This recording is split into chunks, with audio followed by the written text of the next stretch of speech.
All right, everybody, welcome out to the Lager Room Guys Craft Beer Show. It is Tuesday, September the 30th, 2025. Jersey Johnny coming at you. And with me is none other than Mr. Beer Samurai munching on his dinner. How are you, sir? No, it's a cookie. You blew the plan. Oh, damn, you're right. Okay, hold on. No. Go back. Go back in time. Okay.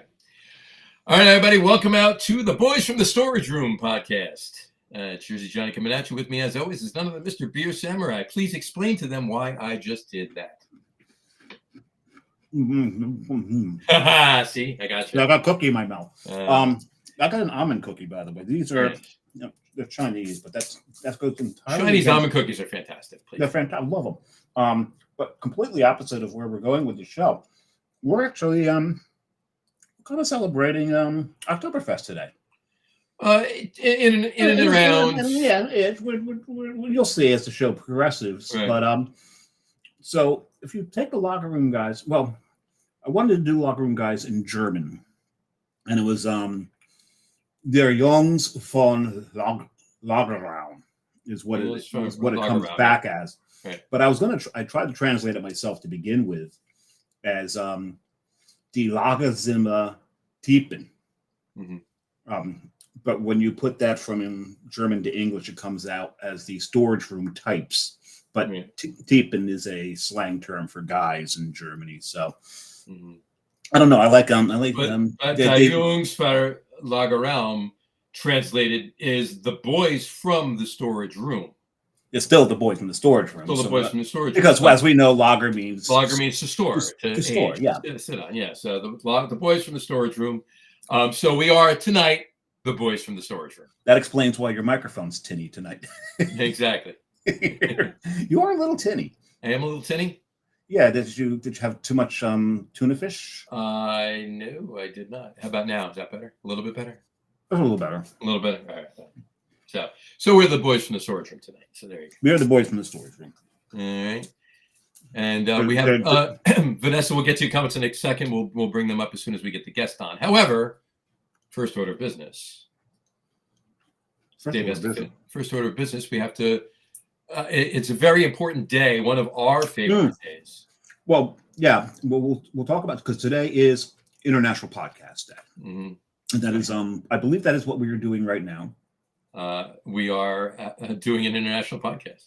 And 2 days ago. Hold on. I got to put it up first. Talk about International Podcast Day first. Jeez, I don't know if I can vamp for like however long this is going to take you to do whatever. 2 seconds. By complaining about having to kill the time is how I'm killing the time, John. You see what I'm doing here? I see you did that. There you go. You're well beyond 2 seconds, by the way. I know. Hold on. There you go. We need the Jeopardy theme here, but we can't use it otherwise. We'll have that. Yeah, we'll get anyway. Yes, today is International Podcast Day. We are doing an international podcast. But 2 days ago, Dave is right, it was International Lager Room Guys Day. Not HISPY. Hold on, I typed wrong there. John's having a HISPY fit because his fingers aren't working. No, they're fat. There you go. Happy International Lager Room Guys Day. 5 years. Happy anniversary, John. Happy anniversary, Dave. It's been 5 years. This is our first show of our 6th year. First show of our 6th year. Yes, it definitely is. And we look forward to even bigger and better shows. Well, maybe I can't say better. We've had some fantastic shows over the last 5 years. And if we have better, all the better. If we have better, all the better. But there's definitely some that are always going to be in the top 10 of our. Yeah. We're the top 3 of that, top 10 of that. So. It's also extra virgin olive oil day. Happy extra virgin olive oil day. I will avoid my usual Rachel Ray rant. Dave, I got to ask you a question. Yeah. What makes a virgin extra? It's when they're squeezed. Okay, I got you. You know, it's weird. Last Tuesday at this time was National Apple Cider Vinegar Day. Yes. So over the last couple of weeks, we can make salad dressing. We can make ourselves a vinaigrette. We can make a vinaigrette. There you go. Right. And then we can while we're putting over salad, we can actually drink it down with Our hot malt cider. Our hot malt cider day. Happy we're not drinking any hot malt cider on the We're show. It's a little too warm. It was hot today. It was very hot today. It was rainy out here. I really think that the seasons have shifted a month. Yeah, I believe you're right. I think it's a full month. I think I really now think summer goes in, late into September. You know what? But you know what though? I mean, you're not wrong, because spring definitely, is later. Starts later. It's still colder, right? But we don't get the full winter. And knock on wood, when I say that, we'll probably get a horrible winter. But so I think the seasons have shifted, but they've morphed also too. I don't think they're 3 months at a clip. They've shifted and expanded and contracted. I don't know, but also, remember Halloween back in the day? Your parents had to buy you the costume too big for you because you had to put it over your jacket. Yeah, because it was cold out. Now it's Although remember that one Halloween was about 14 years ago. We had that ridiculous snowstorm on Halloween. Yes. And then we had 2 Halloweens in a row. We had hurricanes. Yeah, well, that was the year after that was Sandy. Yeah. Irene the year after, then Sandy. No. Irene was the year of the snowstorm. What's Irene? On Halloween was Irene in August. Irene was in August. Oh, was it? Okay. Irene was in August, and then the snowstorm was in October, and then the following year was Sandy. That's right. So anyway, I'm thirsty. So am I. We're going to be talking German beers and other styles too. I'm really thirsty. I'll show you how thirsty I am. Yeah, show us how thirsty you are in a minute. But let's bring the guest on. I think we should do that. He's been cooling his chest for too long. He has been. It's time to bring him on. Please welcome to the show, Mr. Mike Dolan. Mike, how are you? Hey guys, what's happening? Thanks. Mike Dolan of Be United International. More on that. If you know what it is, kudos. If you don't, we'll talk about it. It's not a European football team. It's not. No. It's not Man United. It's Be United. So, and that's not me. What did you do, Dave? That's not me. It's not. The sirens usually come from my. So that's probably me. You want me to shut the windows? No. We're so used to it. You're fine. You're in. Dave's in Union City, but you're in New York City, so you have even more of a reason to have a siren outside. Yeah. You're fine. So. It's all night long. Usually the local fire department. Hey, it's been a while since he says maybe that's me, because he tunes it out. He didn't even realize it was even there. So, when you live in the city, that happens. That happens, absolutely. So you guys pouring out the Einbecker Unfiltered, or? I'm about to. Dave, Mike, why don't you tell us what you're drinking? Are you drinking that right now? Yeah, that's what I have, cold. I will pour mine out cold too. So Dave, before as Mike and I pour our beers, why don't you tell everybody what you're drinking? Yes, John has seen Mike recently, so they were able to collude a little bit with what they were drinking. But I'm going Eyinger, and I've got the Eyinger Brauweiss. So this is a Heffa, and like I said, I was thirsty, so I put it in this bad boy. So it's filled, absolutely filled. So, John, if I make it through the show without a bio break, it'll be a damn miracle. I'll be shocked. Actually, looking at this, I've got to go pee. Get it out of the way now. All right. So yeah, let me put what you call. And Mike, you guys John? Have you had this before? I have not. This will be the first time I'm having it. Oh, okay, good. So, let me actually put the crawl up there so we can talk about it as Mike and I pour it. Here we go. All right. You want me to tell you the history of the beer? Just let me know. So go for it. Well, this is what we're drinking. This is what Mike and I are drinking right now. It's the Einbecker, the Brauer, and the unfiltered, the historic unfiltered pills. So very nice. We've been working with at Be United as an importer with Einbecker since the 90s. Mm-hmm. And I joined with them about 5 years ago. But the way this beer came about was my boss, Matthias Neidhart, was in Einbeck. Cheers. And I decided to do, based on your last show, every beer I'll be drinking is in its proper glassware. There you go. Well, only because I have it. Only because you have it, yeah. So Starodumsky would be proud. He would. This is fantastic. Keep talking. So anyway, the story of the beer is Matthias Neidhart, my boss, was over in Einbeck at a dinner, and he got talking to the head brewer there, and over dinner, I guess the conversation got boring, and the head brewer said, "Let's go, take a walk." And they walked down into the lagering caves. Matthias said it was like 4 stories down beneath the brewery, and the brewer had 2 glasses, and he just poured him something off the glass and said, "Try this." And Matthias said he tried it, and he was just blown away, because we're used to the regular Pilsner, and this is so much more aromatic and different and alive. And Matthias was like, "What is this?" And the head brewer said, "Well, this is the unfiltered for Einbeck. It's just for like the town. We don't sell it. We don't give it away. It doesn't leave the town. It's too fragile. You guys won't know what to do with it. You can't You have stupid Americans." And that went on for a couple of years, and then we convinced them through our tanker container project, which I can talk about. But that basically we could handle transporting these beers to the U.S. and then keg and can them ourselves. And so first we did kegs. And then when they tried the kegs that we had filled, they let us do cans. And so we came up with this, which we release once a year. During COVID, I think we lost it for a little bit, so there was like a 2-year gap. But it's always been a cult beer, in at least in New York and Brooklyn and New Jersey where I work, because people knew the orange cans, right? They were like really recognizable, and they always seem to go really fast. So I think it's a fantastic beer. This is so good, Dave. Yeah. I got to get you one. We got to get you one. Save me one of those. This is fantastic. I think we are.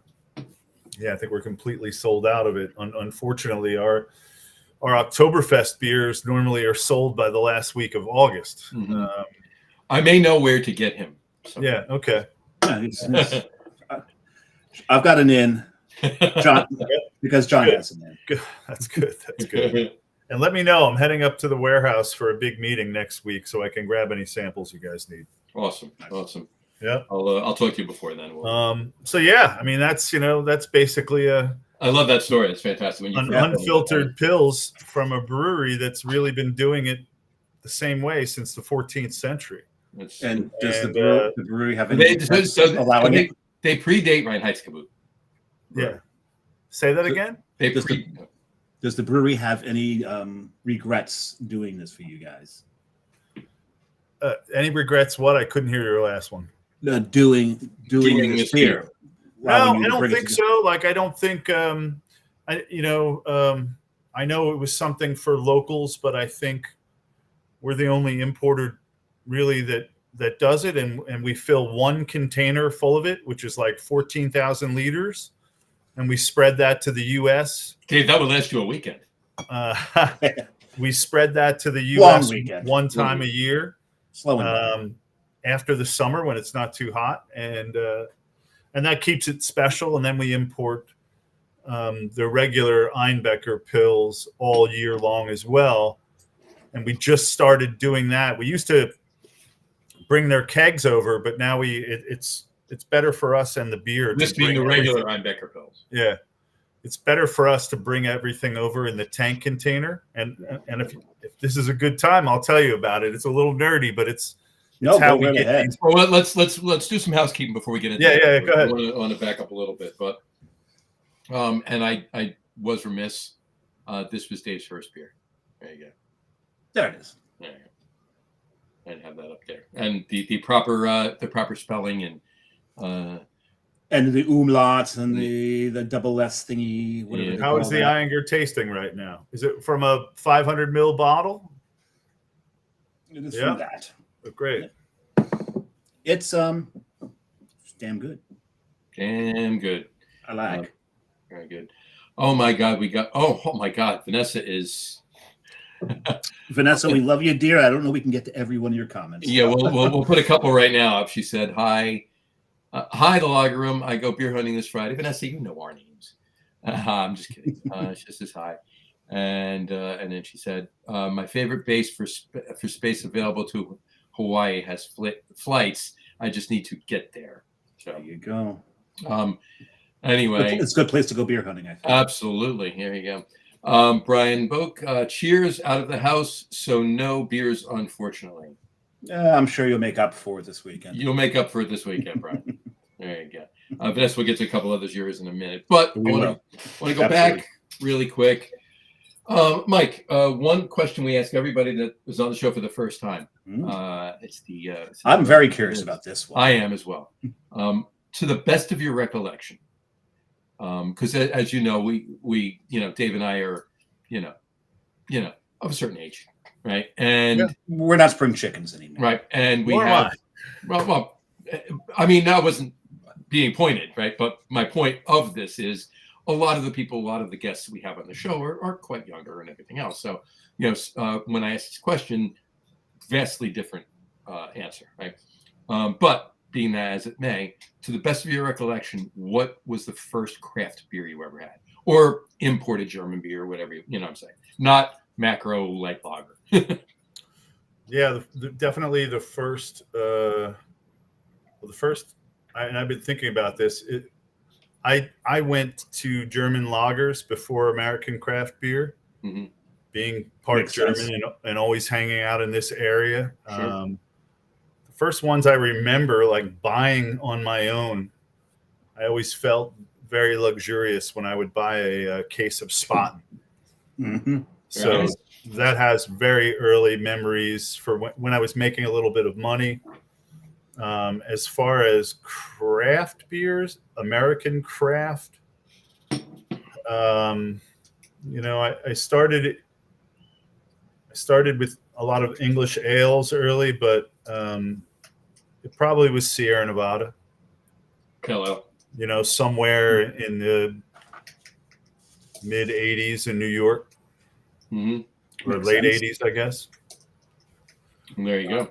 That was, the first then. And then when I was living in Philadelphia, I got exposed to a lot of the cool older Pennsylvania craft beer brands. I was always an early fan of Dock Street and stouts, Carroll Stouts out of Adamstown, PA. I missed stouts. I missed. Yeah, we would drive out there from Philly and get the old champagne bottle 750s of Honey Maibach. Oh, geez. So early on, late 80s, early 90s is when all that happened. But it was German first and then American craft for sure. Love it. That's awesome. Can you remember off the cuff, do you remember what the first brewery you ever visited was? First brewery I ever visited, it was... Was it Dock Street? Well, I guess it was Dock Street, even though but it was more like a restaurant with a brewery inside. So right. Dock Street's a brew pub. So I guess I was there, but it still kind of counts. Yeah. The one that I used to go to often was Stouts. I would make that drive out there. I always thought it was a beautiful drive through like Amish country, and beers were blowing my mind back then. I gotta say one thing about stouts is when I was a young beer drinker, stout was the first time I ever came across Lee's. Wow. I didn't know what the hell was in my bottle at that point. I'm like, what is this? What is this? And I went and I asked around a little bit. I mean, it's like, it's in the bottle, so it must be good. So I drank it. And then I asked people, am I going to die or go blind or something? They're like, no, that's just the dead yeast in the bottom of your bottle. Most people filter that out, but they leave it there because they bottle condition. So that's how I learned about bottle conditioning, was through stout. There you go. Yeah, there's always I work with a lot of people where the fine line is leave it in the bottle or put it in your glass. Right. And I can't decide. I'm on the fence on both. I do both, actually. I leave it I don't pour it into my glass. until the glass is empty. Then I put it in the glass and then down it. Yeah. That way Fun. I've got the clean pour to begin with, but then I still drink the lees at the end. Fair enough. All right. Cool. All right. On that note, let's get back to you. All right, so you're in Philly. You're enjoying Dock Street. I mean, you obviously had German beer. Obviously, you're getting your cases of Spot, and I'm sure many others as well. You're in Philly. You're enjoying Docks. You're driving out to Stouts. When did the I have to do this as a career come into play? Yeah, that was 25 years later. So for 25 years, I did a completely different career and was always a world-class consumer, I'd like to think. We know a few of those. And I had great tastes and a bigger budget. And so I got to go deep on craft beer. And then I guess a year, I don't know, 2 or 3 years before the pandemic. So what are we looking at? 2017. 2017. Yep. I decided to pick up a Saturday shift at my local craft beer bar on 86th Street, City Swiggers, still there. City Swiggers. Yep. And I was a great customer of theirs when they opened in like 2011. And a shift came open, and I said, I want to get into craft beer. I think I need to be bartending here. I know enough about it to speak about it. I had been buying a lot of imports. I've been traveling to a lot of breweries. I've been applying to local breweries in New York as a truck driver or a warehouse guy just to get a foot in the door. Sure. Never got picked up. And then did bartending for like 3 years at a craft beer bar. And then one day the guy who had my job walked in from Be United and said that he was leaving to go to California and I should apply for it. Nice. And like a year of research later and extensive interviewing, I got the gig. And so I made a total career change, quit my job, did this full time. Had to ask my girl if it was okay if I took a 50% pay cut. That's a big ask. To enjoy my life in beer instead of what I'm doing. And pinch myself every day ever since because I'm the luckiest guy in the world. I get to talk about beer all day long, and not just beer, but cider and sake and mead and spirits. So tomorrow is National Sake Day in Japan. I know. Yeah, I know. There's a big festival happening in New York as well, but I could. The general admission sold out before I could get to it, and the tickets are a little too pricey for me right now. Yeah, and how can I say this correctly? A lot of those events are importer driven, and a lot of companies don't get invited to them that have wonderful sake. I'll kind of leave it at that. And a lot, what I've noticed, not so much in the beer game anymore, but in the sake and spirits game, it can really be driven by marketing and money. And it's that's for sure. It's we as a small family-owned importer and family-owned brewery, we don't have that leverage. Yeah. But there's a lot of great sake being made out there, and there's even really cool sake being made in New York, in Brooklyn, which maybe shouldn't be called traditional sake, but it's still fun and exciting. And we got a few sake producers. Actually, in New York, even there's one up the Hudson, right? Just not too far from CIA. There's Kura in Brooklyn and Kato in Brooklyn, and they're making things that for people who don't want to drink traditional German pilsners, right? So it's a different generation, and they're making cool cocktails and things, and that's maybe where some of the market's going. Yeah. Oh, there's a lot of places that the market's going. We could talk about that ad nauseum. Not that we have. I don't think sake is the big contributor. No, it's not at all. No. Let me get a couple of Vanessa's comments up here. First of all, she said, "Hi, Mike." So, Hey, Vanessa. Hi, Mike. And then she said, "We are having some fancy steaks with our neighbor Monday. I will steak hunt Saturday at a wonderful butcher in Avon, Connecticut." So there you go. Nice. They have incredible aged meats. She goes, "We're talking about this beer." She said, "Unfiltered, does it come with extra debris?" No, it's more of just a hazy. There's nothing sitting on the bottom. Yeah. No And leaves. if you're up in Avon, which I don't know where that is, you should swing by the OEC Brewery in Oxford. It's a not to be missed experience. I can tell you more about it later. Well, definitely, Yeah, we definitely get into all of that. Yeah. Oh yeah. I love OEC. And she said, "Cheers." So there you go. Whatchamacallit? And then I bet, what did she say? "I bet that brewery would be fun to visit, being that old." Vanessa, if you're referring to Dock Street, You can't. you can't. If you're referring to Stouts, You can't either. you can't either. There you go. So, yeah. So then she said, "Chatting too much. I do apologize. Sorry." Anyway, Vanessa, we love you. It's fine.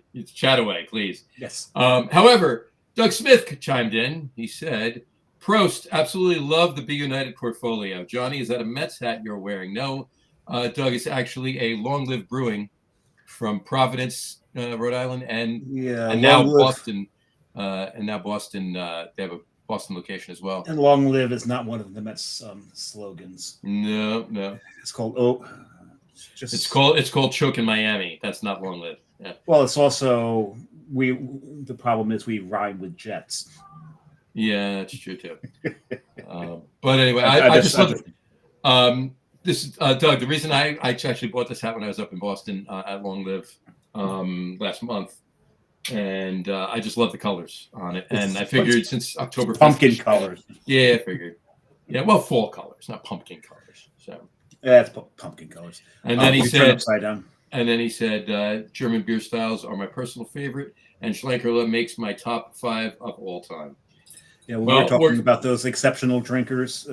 This is one of them we were speaking of. If you guys want, we can do a whole show on Schlenkerla. They're part of my portfolio. You know, we could. You know what? I'll hold you to that. We'll do a show. We'll do a show on Schlenkerla. Yeah, it's a Schlokerla. A schlo on Schlenkerla. We got to visit Bamberg about 2 years ago. A small team of us from the company. About 2 years ago. And stayed with Matthias Trum, and he spent a day and a half with us, just taking us through the caves and that must have been cool. Eating his restaurant and going through the brewery. And you went there with John Hall, were you? Yeah, he got about the same treatment about 2 years ago. Yeah, it's for me. It's I think always been the top beer in our portfolio. For me was Schlenkerla Helles, and to go there and see the kiln and see the brew house and then be in the lagering caves and taste the Märzen off the tank. It was like being in like Willy Wonka's world or something. Yeah, right. Totally unbelievable. Pinch yourself moments. It's I highly recommend it. Unfortunately, it was the only place I went in Bamberg because it was strictly business. Gotcha. But the whole town is a worthwhile visit for said, she says they have the Märzen and the Erbach nearby. That's wonderful. And soon to be released, we will have a non-sour Grodzike version, slightly smoked, low ABV, coming out in a couple weeks. I was waiting for you to bring that up. John, don't you think for 1 minute that there'll be plenty of that? Yeah, I think we're going to be canning and kegging it. I don't know if we're getting bottles, but I'll let you know. Mm-hmm. Yeah, I'm part Polish, so Gubicki. I'm kind of upset that it wasn't sour, to be honest. I don't know if that's true to style, but we'll see. I think Matthias Trum is a great historian and a protector of old recipes, so he'll do a great job. I'm sure he'll do a great job. Yeah, well, we were in Bamberg. We actually stayed at Spezial. Oh, nice. I didn't get to go. I was upset. Yeah, it was a dinner that was really, really good. The breakfast was pretty damn good. Did too, you have by the way. Spetzel at Spezial? Did not have Spätzle at Spezial. I really did want that, but they did not offer it. And it's one of my favorite things. Oh, please. Love it. Yeah, Vanessa just said smoked. Ooh, I should make a smoked brisket or two. Yes, you should, Vanessa. And Yes, let's you know when you're gonna should. do it, and we'll drive up. We'll bring some Be United, and we'll all go over to OEC afterwards. There we go. Speaking about that too, we often think about recipes and how we can use our products, and a lot of people use Schlenkerla in chili. Oh yeah, I can see that. Yeah, instead of liquid smoke. Last night I had an old Schlenkerla Fasten beer, the Lent beer, and I cooked black beans with it and put it in tacos. Very nice. Yeah, so you get a really fun. It's fun to cook with those beers as well. That's fantastic. I gotta remember that. I have not thought about doing. It never occurred to me to use a smoke beer in chili. There's times I put liquid smoke in it, and I hate using liquid smoke, but I want that. So I started using overcooked coffee. Cool. Yeah, I'd put an Erbach in there. It's, I'd rather do that than the coffee. Yeah, to be honest with you though, and I think I can answer the question for you, or the statement I should say, or a question for everyone. Anyway, I haven't thought about it either. I'm going to now, but I haven't thought about it either. But it's normally because I don't usually have that many smoked beers, and I want to drink them. I don't want to use them in cooking. Yeah. So, Doug just said, I stayed at Fassler when I was in Bamberg. Spezial was across the street. Yes, it is. Yeah. Fassler was closed on the days I was there. That sucks. Vanessa said, fly to Bradley. I live less than 2 miles from the entryway. That's the Air Force base. Yeah, and she said, what is it smoked with? Which one? Well, maybe you just because you were talking about the Lenten beer. Yeah, so I would say at this point there's several woods, but the dominant wood in Schlenkerla beers is beechwood. Okay. But over the years, there's been other versions. There's an oak smoked Doppelbock. Oh, it's fantastic. And then Matthias started releasing newer beers. So about 2 years ago, we did a sour cherry wood Rot beer called Weichel. So there you go. That's it right there. And then we have I may have one of those in my fridge. You might. We have an alder smoked beer as well. And I think that's it. But what is the Schwartz smoked with? That's going to be beechwood. That's beechwood. Yeah. That's fantastic. John knows very well that in the Schlenkerla catalog, that is my favorite. Is the Erla. Absolutely, and Vanessa says, ever have pecan wood smoked maple syrup? Yes, and I absolutely adore it. I think I have it right over there now. And I have it right over there too. And it definitely goes in many an old fashioned that I make. So. It does. And I spoke out of turn. The beer that you like, the Schwarz beer, is the it's the alder. It's the Erla. Erla, yep. Erla, yeah. Love the Erla. Alder wood. That's It was funny, and thanks for correcting me because I know it's Schwarz, but for some reason with Spaceballs 2 coming out, I keep saying Schwartz. Yeah, I know. May the Schwartz be with you. I get tongue tied all the time, believe me. But that one was kind of great because no one expected I never really expected what the flavor would be from alder, and you don't necessarily taste the flavor of the wood from what it's been smoked at, because that flavor could just change the flavor of the beer, but not make it smell like the wood, right? Could.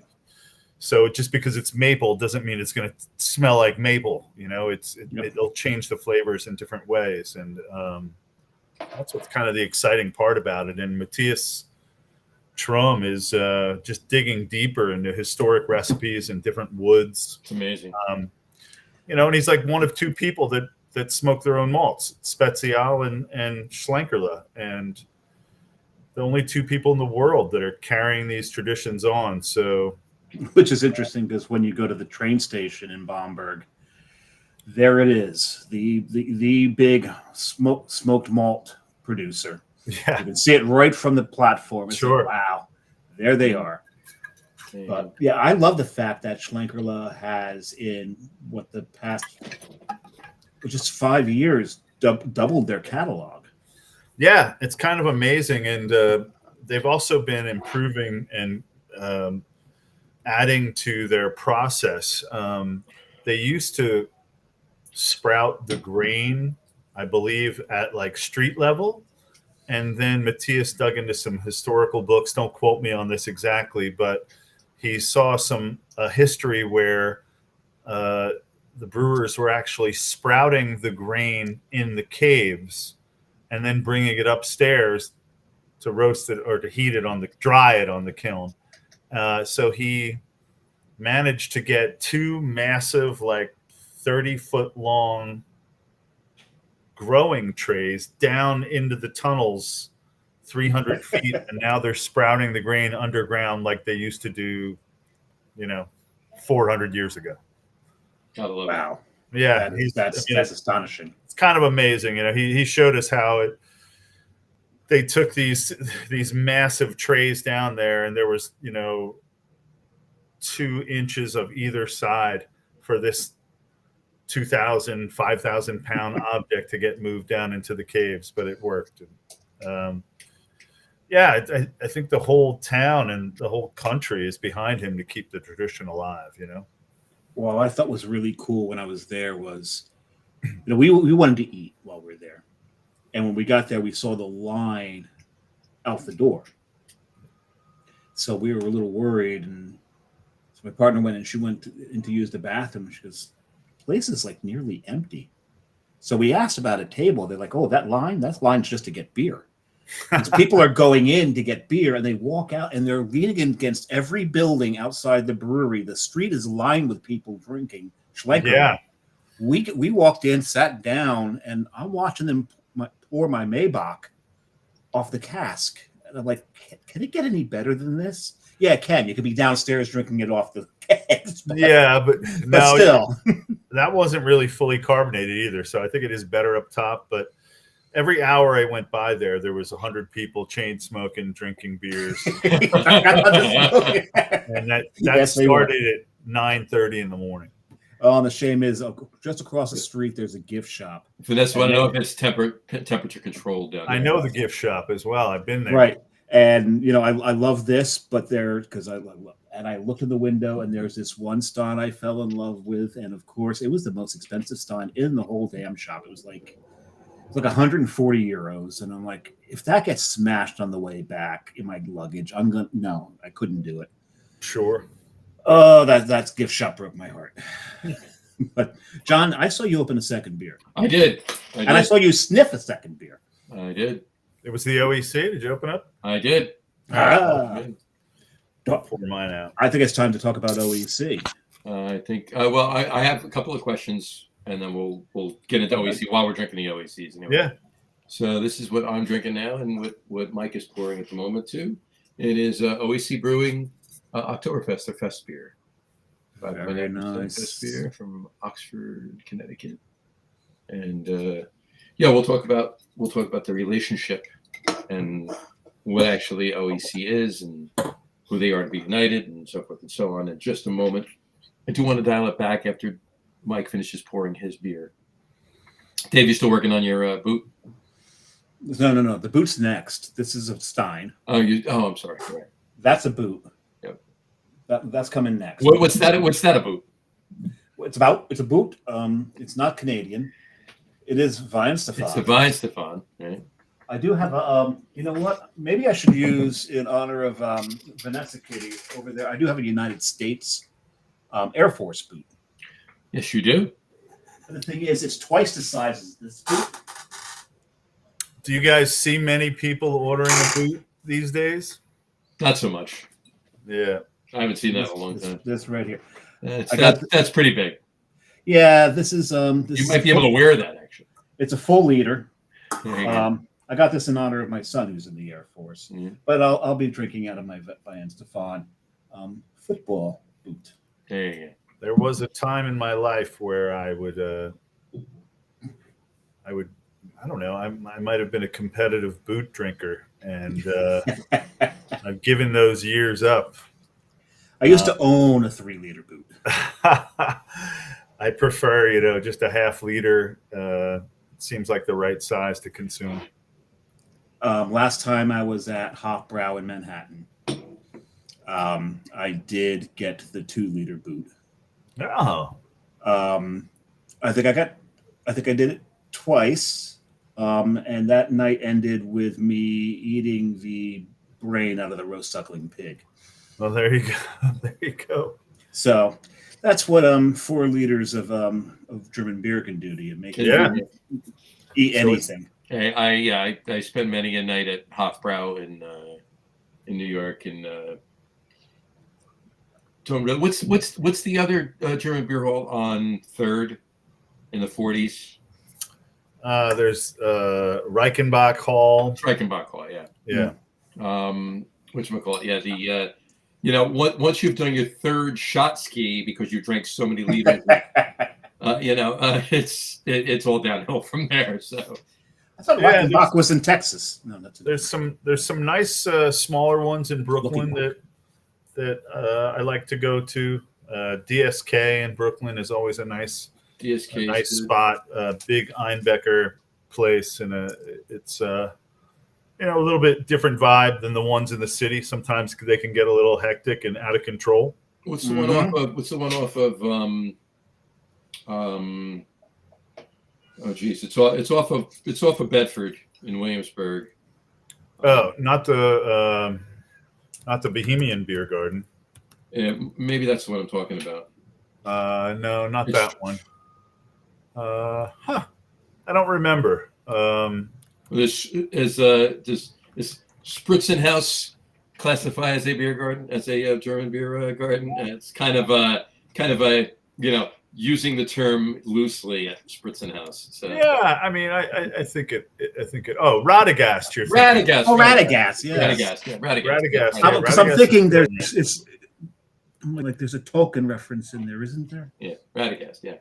Yeah, they've been good customers for a while as well. Yeah. Pouring a lot of Einbecker for us. The beer gardens really it's Einbecker and Reisdorf Kolsch that are movers. A lot of the other beers, Love Reisdorf. A lot of the other beers that I import, at least, price point reaches up to a point where it's just not. It doesn't work for them. Mm-hmm. Gotcha. All right. I'm putting this on the ground where it's safe. There you go. That's probably a very smart idea. All right. So I want to dive into a little bit more about Be United, but since we're drinking the OEC now, yeah. Let's talk about OEC and the relationship to Be United.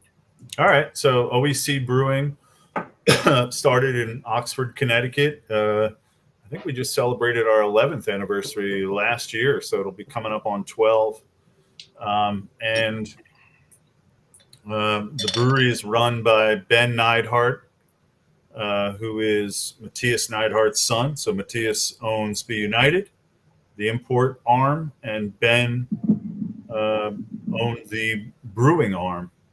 And before the brewery even became alive, Ben had worked at some of the breweries that we import, specifically Dodola in Belgium and BFM in Switzerland. And the idea started originally that we would be a blender. So OEC started as a blending project. And the whole idea was we would get the raw liquid from our producers in Europe. They would give us raw liquid and allow us to experiment. And then Ben would experiment with barrel aging that liquid. And at times, we have greenhouses and orchards up there. They would add fruit and or herbs to this raw liquid and barrel age it in wine or gin or whatever barrels, beer, bourbon, and we would come out with these obscure sour blends, and that's how OEC was born, was from a sour blending barrel project. Because I was going to say the very first OECs I ever had were definitely all sours. Yeah, all sours. Yeah. And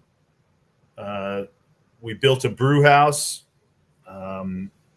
We actually had Casper Schultz from Bamberg build our brew house Nice. 2014.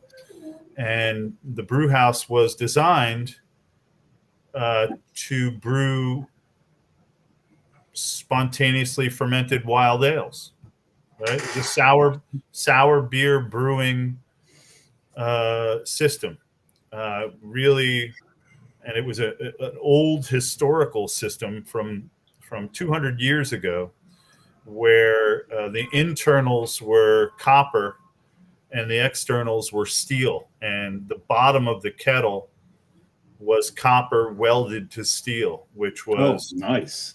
a process that no one does anymore, and was something hundreds of years old.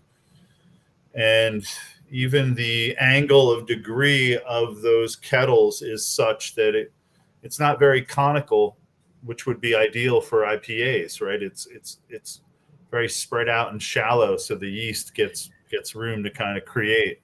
Mm-hmm. And so that's how we started, was a sour brewery.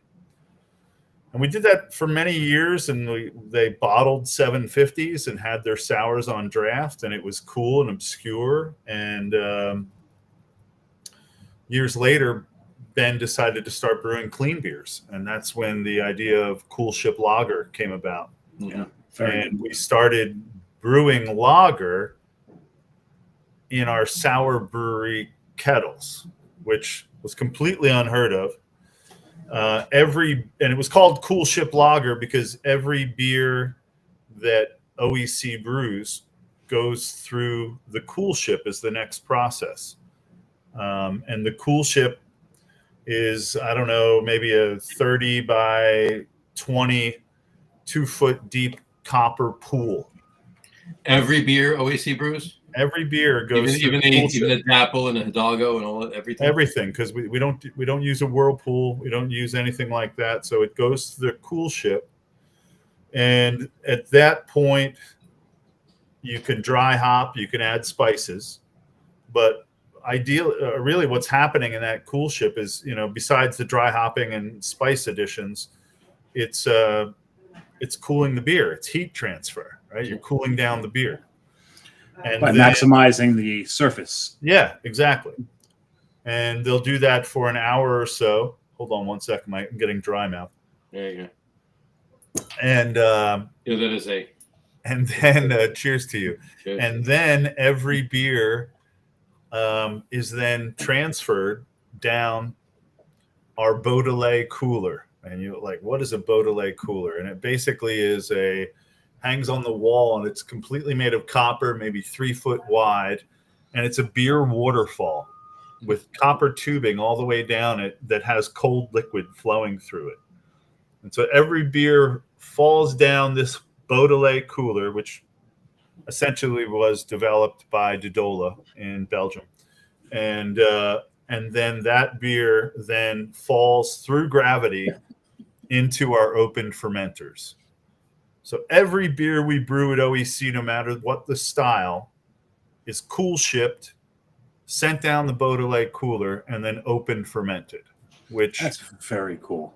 Is ridiculous. It's too much work to do with every beer, but we believe it adds to the taste and the aroma, and that's kind of what we're going for.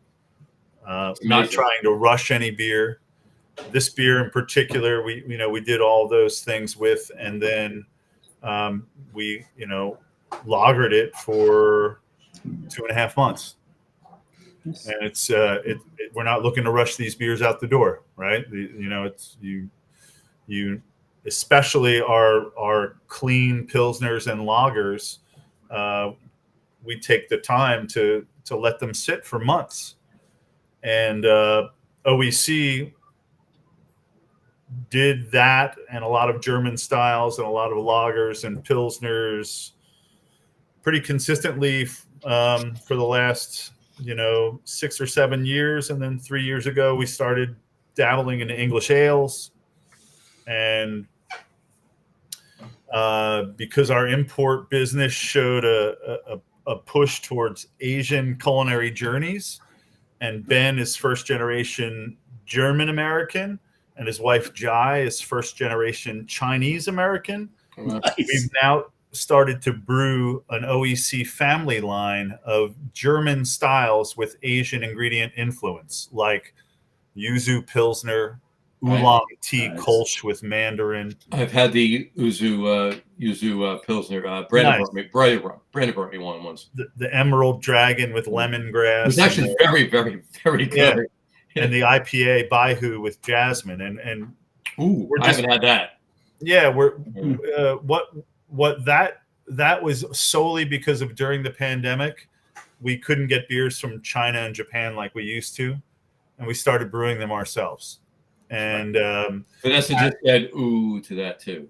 Yeah, and by the way, going back, she said a radiator. Nice. That's it's kind of a reverse radiator. It is, but it looks like one. And if you go to it would look like one. Yeah. If you go to the Be United website, you can see it for sure. And if you go to OEC as you walk in, the cool ship's right on your left as you walk in. Yeah, it is. Store it right next to the entrance. Yeah, it's right there. They're not, and the brew house is right there as well. We're not hiding anything.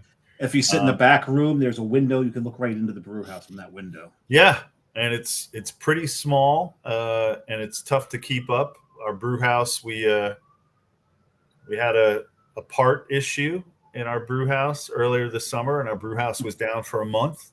Oh wow! And for a small brewery, that crippled us. We went out of stock on a lot of things, but we're almost back up. We're just starting to produce our English ales. That's so criminal. The police are coming. Yeah, sorry about that. I have to put this one comment from Vanessa up right now. Hold on.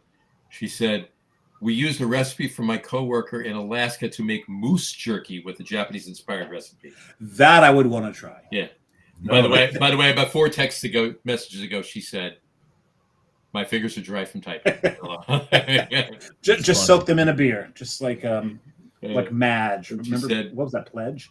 It was Madge from Palmolive. Palmolive. That was this one actually. She said, "We made over 200 pounds of that jerky and carried it with us everywhere for 2 years, every year for 2 years." I can imagine a moose. We go pretty deep. The moose, did you hit it with a car? Yeah, really.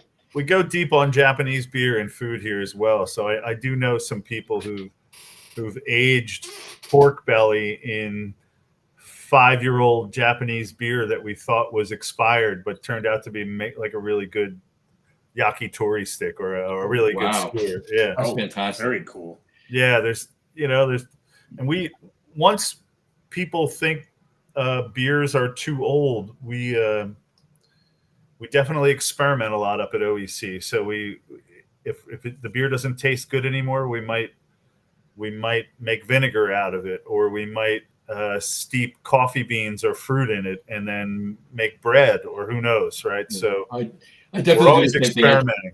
I try to drink most of the beer I get, but as you can imagine, I have way too much beer. But I drink the stuff that I want to, and the other stuff that I have, I'll get to it or whatever. I'll share it, whatever. But for the most part, I do try to drink all of it. But and despite certain people's beliefs, IPAs don't last. I drink them, but it's a lager. He's not talking about I know me. he's not talking about him. I'm talking about somebody else who shall remain Gene. He will always be Gene. He'll always be Gene. But on that note, lagers. Okay, I can sit on this one a while. I'll get to that. But the older they get, I'm like, you know what? It's past its prime. Let me cook with it. I'll drink a little of it while I'm cooking with it. I'm not going to cook with a whole 16-ounce can of beer. Well, depending on what I'm making, right? But I mean, I have put a whole 16-ounce can of beer in chili, but I'm talking a big pot of chili. Well, I like them young. Some can develop into something bad. He's talking about beer. He's talking about beer, people. Relax. And then they can come back a little bit, but for the most part, Yeah, I These mean, beers should be consumed quickly. it Right? depends on the lager too, or Yeah. we're talking about too. Yeah. We're not talking about something that, you know, yes, it can sit. I mean, to be quite honest with you, I've had a lager that probably shouldn't have lasted a while. I've had like a 2-year-old lager, and it was pretty damn good. Wasn't what it was when it was fresh, no, No. but it was pretty good for a 2-year-old lager. It was damn good, you know. Mm-hmm. But it depends on a lot of things. It depends on ingredients. It depends on brewing quality, brewing practices, canning. It depends on a lot of stuff. So, And how it's you get cared lucky for. every now and then, and how it's cared for. Right. If you have one in a fridge and it's cold and dark, Mm-hmm. you can get some time out of it. But if it's hot in the sun, Right. Well, I always tell well, any beer hot in the sun for more than 5 it's minutes, just not throw it gonna away. happen. But I always tell everybody the one thing, and this is the truth, and this is Always. not by any means.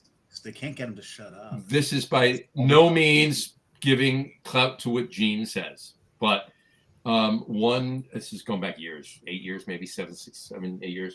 One Christmas, I'm digging in the back of the beer fridge, right? So I've had so many Christmas ales and everything else. I'm like, I just want one IPA or something. What do I have? And I went to the back of the beer fridge, and now it's the end of December. I pull out a hazy New England IPA that I got from LIC Beer Project in March. The day it was released, I was there for the release of it, right? So now it's what, 9 months, right? I'm like, this can't be good. I opened it up, I poured it, and it's been sitting in the fridge since I brought it home, put it in the fridge. I opened it up, poured it out. It looked fantastic, and it tasted fantastic. Not any bit of DO, no cardboard, no nothing. It was as if it was fresh that day. That's how well that beer was brewed, how well that beer was canned, and it sat in my fridge the entire time. Now, that's not the norm with IPAs. But on that one, it worked for whatever reason.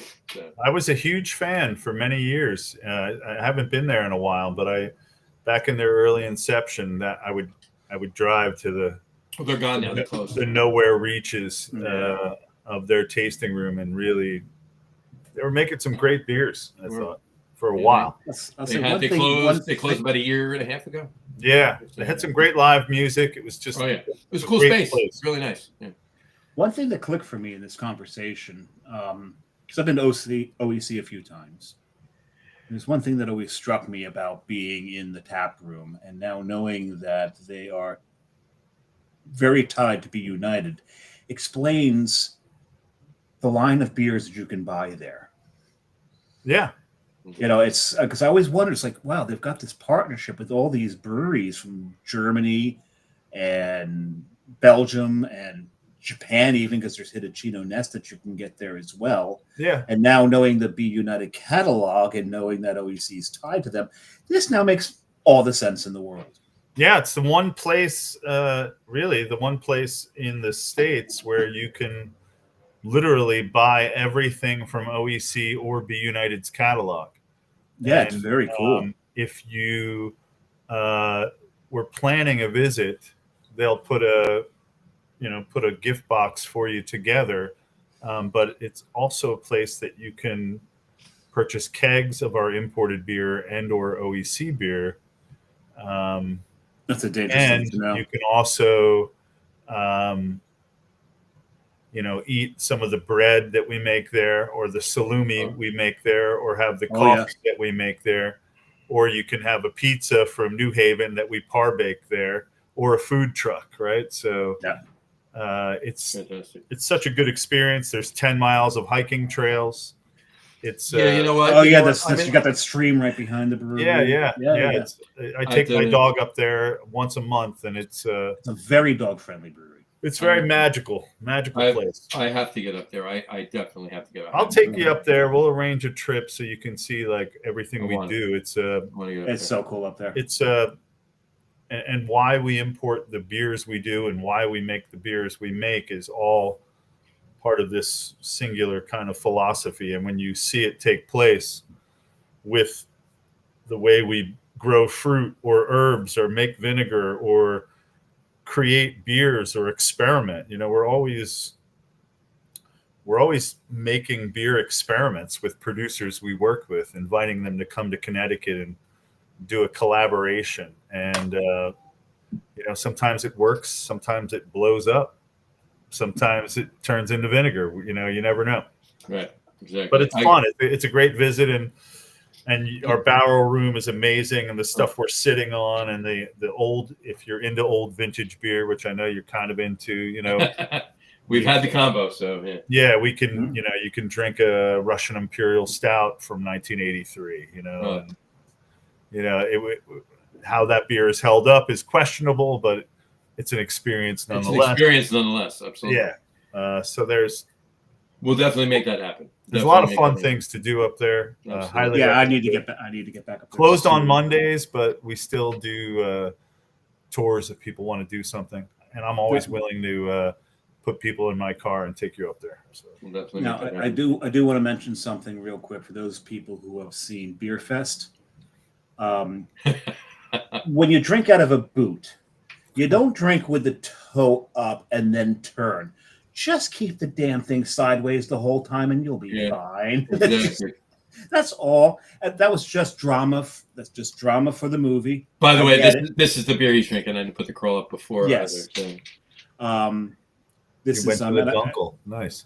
Yes, and of course with Iyengar, there's only one place to go after the Dunkel, so that's where I'll be going, and I'm sure you can guess what it is. Yeah. Which means I'll sleep well tonight. There you go. But no. Drink it sideways. That's all you got to do. You don't have to worry about the bubble. There's no bubble if you drink it sideways. There you go. Anyway, so. I needed to put up another one of Vanessa's comments, and I have to tell you, before I put this comment up, I want to preface this comment by saying she looks fantastic for her age. Fantastic for her age, because she said she harvested her first moose in 1884. Wonderful. And John saying this, never have actually haven't seen Vanessa. I know. Right. But Vanessa, I kid. We know it's 1984. But, just 30 miles south of the Arctic Circle. It's those dry fingers of hers. It's the dry fingers, exactly right. I don't know if I answered all your questions regarding OEC, but it's fantastic. We're definitely going to make that OEC trip happen. I got to get back up there. He's got to get back up there. I got to take Jess up there. She's definitely got to get back up there. Carrie keeps asking me, like, when are we going back to OEC? Because she loved it up there. Loved the beers. We like sitting. It's fun sitting in the tap room itself, but it gets a little crowded there, so I like sitting in back sometimes. And there's always funky music playing there too. Yeah, Tony, who runs the tap room, is really into some heavy metal. So Tony's playing a lot of crazy stuff sometimes. You're gonna have your Shazam open a lot. Yeah. You said oops, 1984. Yeah. Okay. And we just put in an old school shuffleboard, like one of the 30-foot long ones. With like the cornmeal on it. Yeah. Well, I know it's not cornmeal, but yeah. Like I know there's one at Murphy's in Rumson, like an old school wooden shuffleboard. Yep. And then I think we have one of our head brewer made like a Nintendo game system, so now you can sit back there and just play Nintendo games. Oh wow, that's great. That's great. And there's lots of clubs and events, food trucks, book club, this club, that club, an antique auction. There's all sorts of stuff going on up there. That's awesome. Cool. Brian just put this up. Just a quick check in and out. And Tommy's having a spot in Oktoberfest. I will be off before you announce it, so I had to throw it up there really quick. So. It's what the best part about that is, you look at like all the German beers out there, and there's some of those German beers that have become very, very available. We're used to them, and people will look down their nose on the fact that they're still available, that you see them all the time. Spaten is one of those. But I gotta say something. Spaten Oktoberfest, their Märzen is still, I think, one of the best Märzens out there. I just absolutely love that beer. Yeah, I haven't had it in a while. Spaten's Märzen, you're drinking. Iyengar's Märzen's fantastic too. Yeah. When I was younger, I used to love the Hocker Shore. Oh yeah. God, yeah. Paulaner, for me, Märzen wise, Paulaner, Spaten, and Iyengar are probably my top 3 Märzens. I cannot disagree with that whatsoever.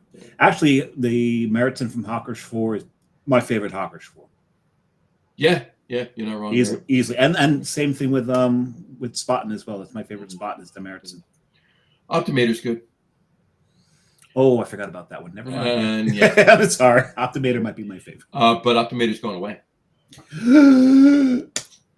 At least here. I don't know. Well, when I say here, I mean New Jersey. Okay. Now I don't know that Spaten is taking Optometer away. I don't know if Spaten is stopping exporting Optometer. I don't know if my specific Spaten distributor is just not bringing it in anymore. It could be one of those three. Or maybe your spot and distributor just doesn't like you. No. My Spaten distributor doesn't like anybody, but we'll leave it alone. Oh, okay. Okay. I'm not getting into that right now. We are getting reports across Germany that drinking is down like 15%, which is in Germany. In Germany. But I mean that's so it's down to 85%. Right? Yeah. But a lot of breweries, you'll see larger breweries, even smaller ones, are going for an alcohol free, or they're creating a Radler now, and I mean Bitburger has a Radler. Yeah, and it's part of this newer culture of maybe not consuming alcohol and seeing if they can compete. But every day we watch breweries collapsing because they're not pivoting. Yeah. Yeah. Whatchamacallit? Yeah. There's I could rattle off probably about over a half a dozen German Radler off. Yeah. German breweries that are doing non-alcs. Yeah. Yeah. So. Schlenker did one. We never brought it in, but it's a smoked non-alc. It's 0.9%, and it's amazing. Does that classify? Is it under 1 or is it at that point? It's under 1. It's a smoked Helles, and it was absolutely amazing. But we've been debating back and forth on if we wanted to bring it in, and we're maybe going to consider a low alcohol beer. It's tough to decide because you don't want to.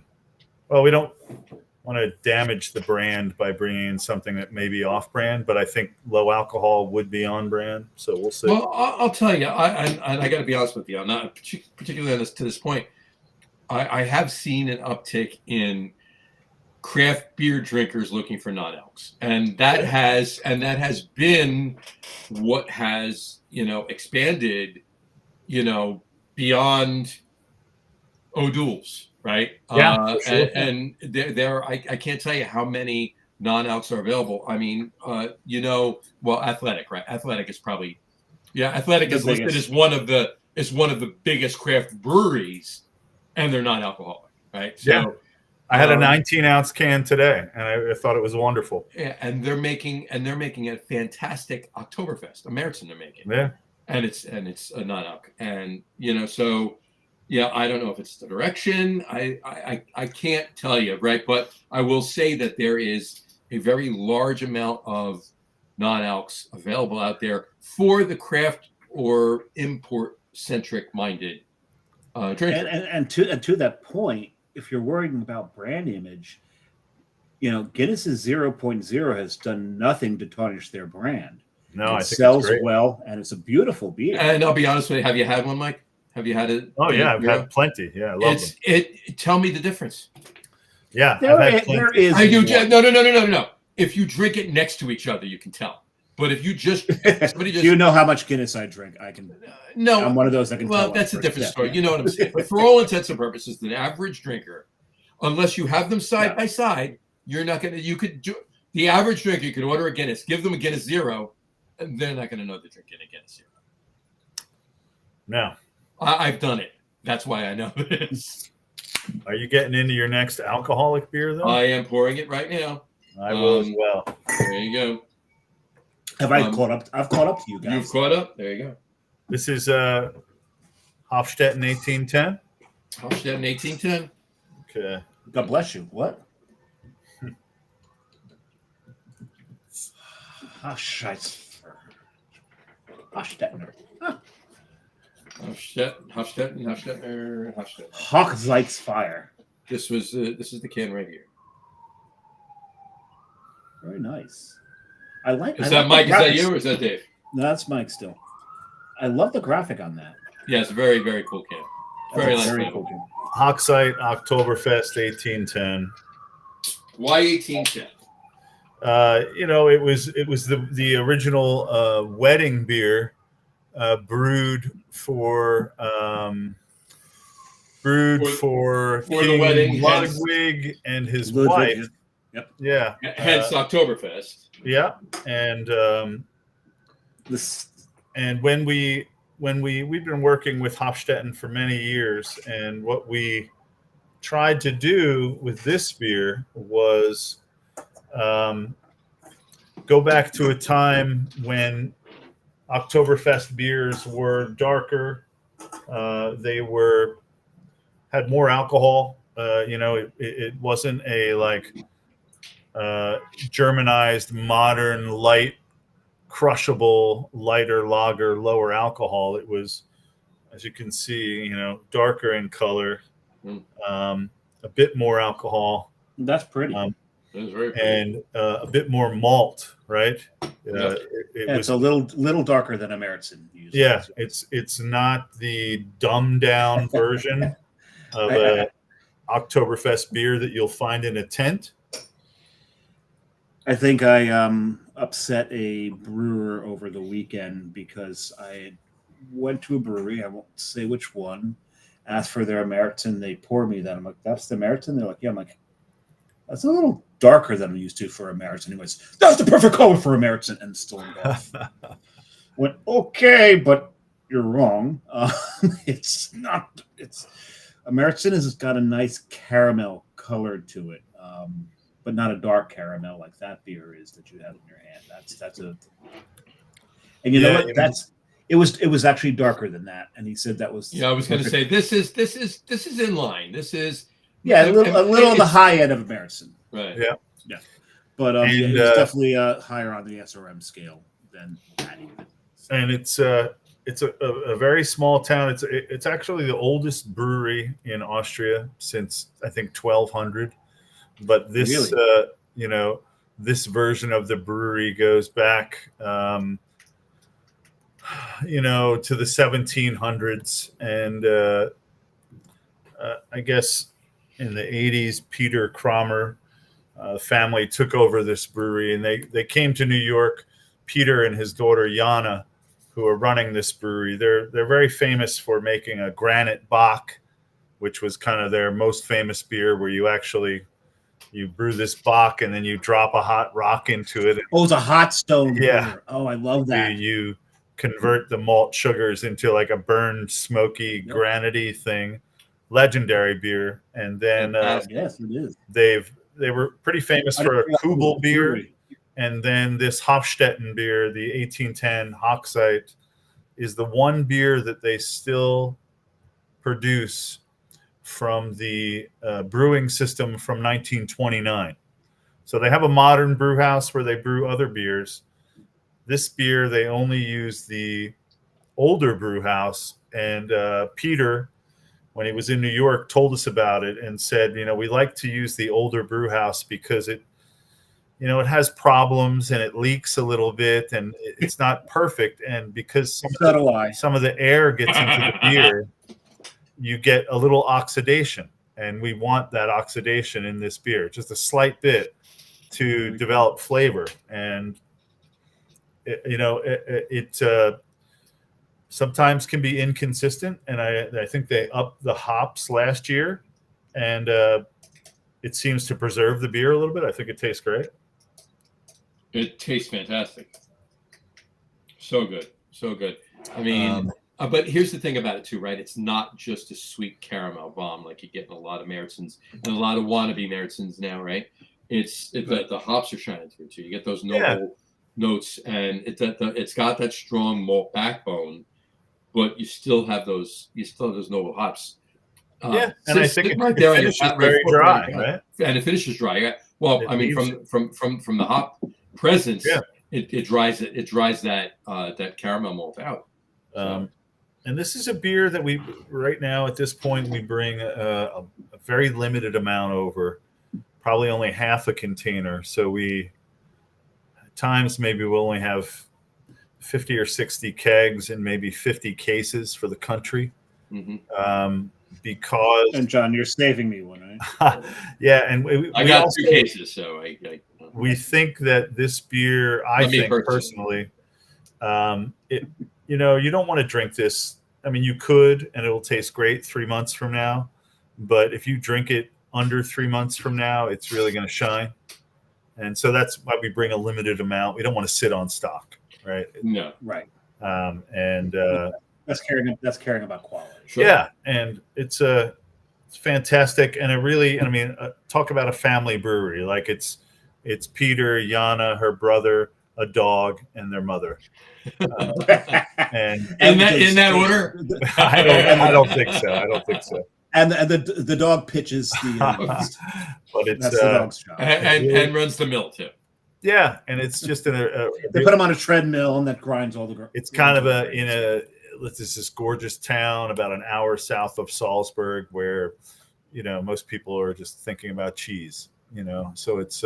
See, now I've got friends in Austria, and I love the Austrians. People always ask me, like, well, what's the difference between Austrians and Germans? Like, they're exactly the same, except Austrians are fun. Hey. Yeah, I said what I said. But it's definitely the oldest brewery in Austria, and some claim I'm not fun. Damn it! It might be the oldest active brew house in Europe, but we're unsure. Well, you mean other than Vine Stefano? Well, I'm not one to like check facts right now, but there's arguments. There's arguments. Both. By the way, Vanessa said, weight of a keg, I'm thinking a haul back here in my recumbent trach, she said. There you go. So I did up the SRMs because let's face it, black is beautiful, and I'm sticking with the Eyinger, but this time I went with. Oh, wonderful! So did it have the little goat on? I was just to say. I was disappointed they stopped putting the goats on. I've seen them, but they must be older ones. I had one hanging from my microphone. I don't know I think that the goats might get knocked off a lot in transit. That probably happens. It's because there's still some they could be an older batch at my local beer store here with goats on. I used to have about 15 of them. And I was down to one, and apparently I'm down to nothing. I gotta go back to where I got this and see if the lady that runs the place is hoarding the goats. Not hurting the goats, hoarding. Not hurting the goats, no. The cool thing about this beer too, that is it's kind of exciting, and it ties in Be United. As we import beers, we have relationships with brewers, and we bounce ideas off one another. We create beers. We think about beers for the U.S. market that don't exist in Europe. And the idea for this beer was between Peter Kramer and Matthias Neidhart, and they literally wanted to create a beer that existed hundreds of years ago that isn't in the current market.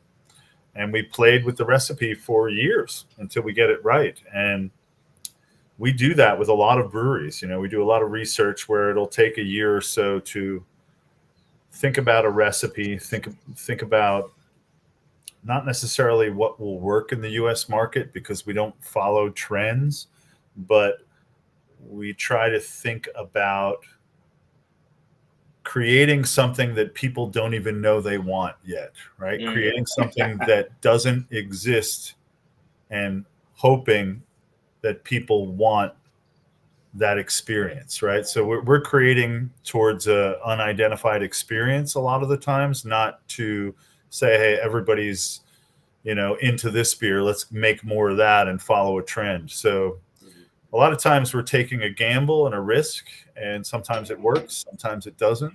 True. I find this fascinating because I know that in the U.S., a lot of the U.S. craft beer distributors will do, occasionally collabs with their breweries.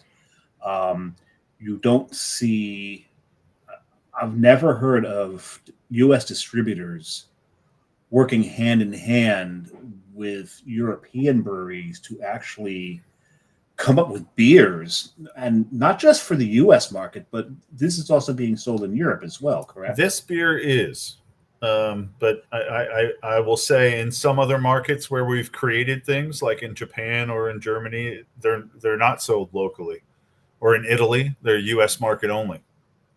Now, okay, so I know Hitachino Nest is in your portfolio. I was going to say, let's get. Have you created beers in that with Hitachino Nest? Yeah, we have several. Is Milk Stout one of the ones that was created for the U.S. market? I don't know. That was before my time. I was going to say that was he had said we have. You and I together have had that beer since before he was working for Be United. So yeah, this is true. Yes, that's been around for a long time. We've been with Toshiyuki Kyuchi since about '96. Mm-hmm.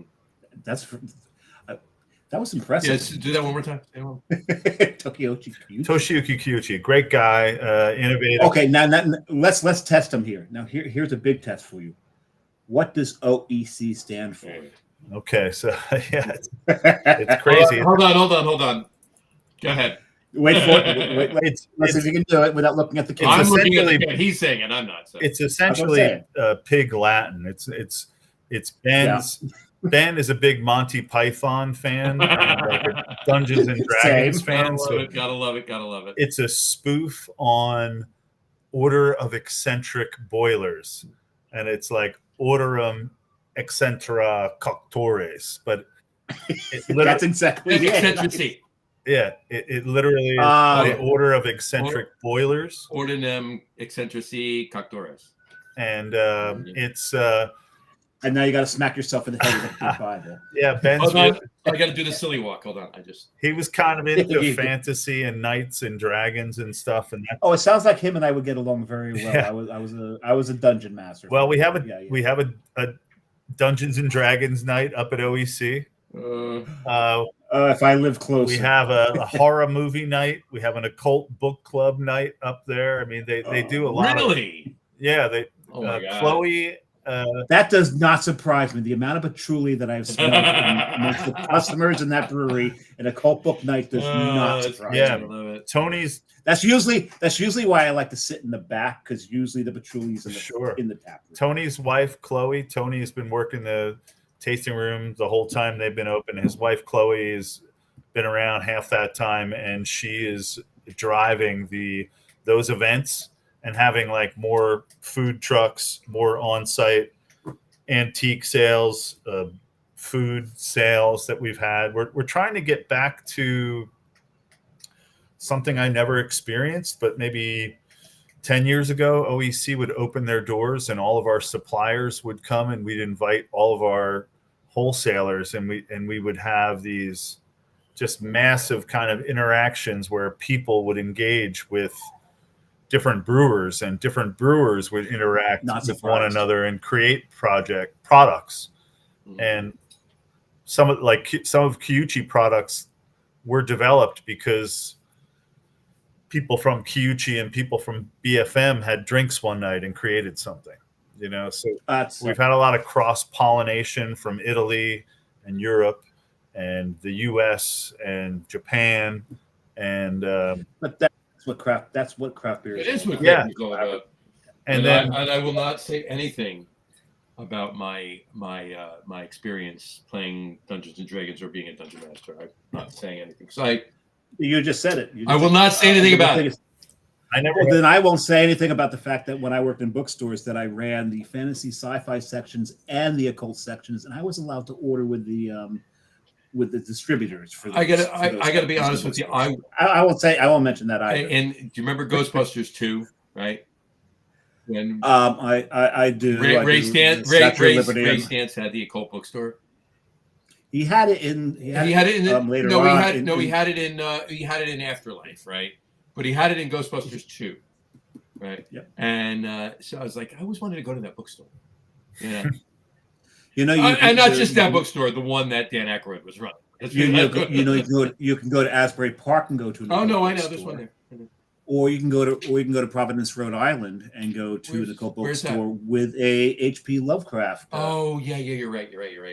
Where are you guys actually sitting right now? I am sitting in Union City, New Union Jersey. City, that's right.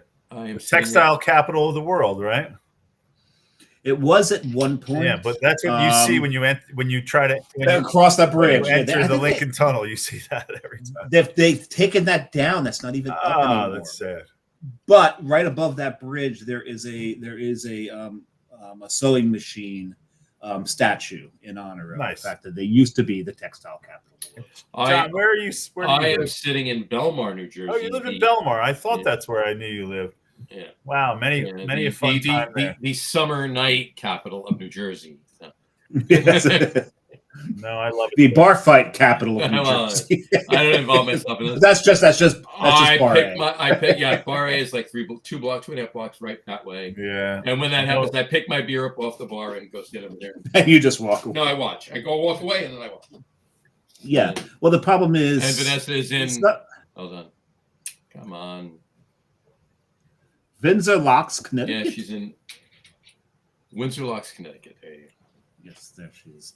The problem is it depends upon the timing, but it's either one of two things going on. You either have rival softball teams that are at the end of the game have showed up at bar anticipation and are drinking, and there was a little bad blood during the game, or it's just the usual night down the Jersey Shore. Mm-hmm. I got to be honest with you now. Obviously, bar anticipation. When you think bar anticipation or bar A, if you will, you think kids and you think beat the clock night on Tuesdays, and you think all of this stuff, right? But the best part about bar A is that there's so many different nights. There's so many different crowds, even. Friday afternoons, older crowd. During the week, Sundays for football. Dave, you've been there with me. Sundays for football, every game is on, and there's different parts of the bar, outside and inside, that have different. There's the Steelers area of the bar. There's the Giants and Jets and are in the front, Eagles in the middle, and Steelers in the back, and Cowboys in the back. Blah, blah, it's crazy. But the best part was, and I've told the story a couple times. This past April, a buddy of mine that I went to high school with, he has a yacht rock band. They're a fantastic yacht rock band. They're even better than some of these, bigger named yacht rock bands that are playing out there. They're fantastic, these guys. But anyway, they were playing a Friday night happy hour in April, right, at Bar A inside. And they started at 6. All right. So we all go up and there's, look at us. There's it's all people our age in there watching the band, right? So 8 o'clock, they're in the middle of their second set and they're still playing, right? And there's all of us in there dancing, singing along, listening, and just look at the color of the hair that's on my face, right? So that's the overwhelming color in there at the moment, right? All of a sudden, the front door opens and we just happen to look over, and about 8 20-somethings, young 20-somethings walk in, and they walk in about 10 feet and they look around, they go, those of you listening to the audio podcast, I'm making a frowning face. They're like, what the hell's going on in here? What the hell's going on with our bar? And they were there for about maybe a minute and a half. They turned around and walked out. It was great. Yeah, it gets that way. It changes. It does. But I will be honest with you. The band was done about 45 minutes later. I guarantee you about an hour after that, the median age was 24 again. So, well, because everyone had, it was past their bedtime. Pretty much. I was home. Yeah. I wasn't sleeping, but I was home by then. Yeah. Anyway, and I'll just throw one more Vanessa Kitty comment. Her dad was a Steelers fan. There you go. I was a Steelers fan until the Bradshaw team pretty much all retired at the same time. I almost said Starbuck. The Bradshaw team. I almost said Stallworth. Hey. But the Bradshaw team almost retired. They pretty much retired all. 82, 83, they were done. Yeah, except for Stallworth. He lasted for a little bit longer. Year or two. And I didn't recognize the team anymore. So that's when to my chagrin, became a Giants fan. Oh, it was not your chagrin. No, because the very first year that I was rooting for the Giants was the year of the fumble. I was at that game. I know you've said it. At any rate, back to be United. Right. I started as a Steelers fan. My very first year I got Sports Illustrated for Christmas. I think it was Willie Stargell and Terry Bradshaw on the cover. I think it was 78 or 80. Oh my God, that's great. Willie Stargell and Terry. I actually remember that cover. And Great. for 1 year, because I didn't understand local rules, I was a Steelers fan, and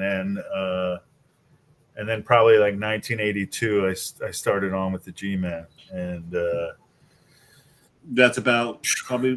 a tough run. I think I turned a little before. No, that's about when I turned too. Yeah, been a good. And it was tough at first, but it paid off in the end. It did, right? Not too bad. Not too bad. Are either of you guys baseball fans? Yeah, we are. We're both Mets fans. Okay, both We're Mets. both Mets Mets fans. fans. All right. You're a Yankees fan? I am, yeah, diehard. Yeah. Well, you're pretty damn close. To yeah, I the was stadium, gonna say, I'm not a Yankees hater as a lot of Mets fans are.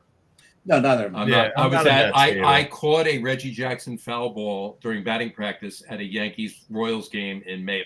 With his face. Yeah, he caught it with his, not my hand. Explains. In May of '78.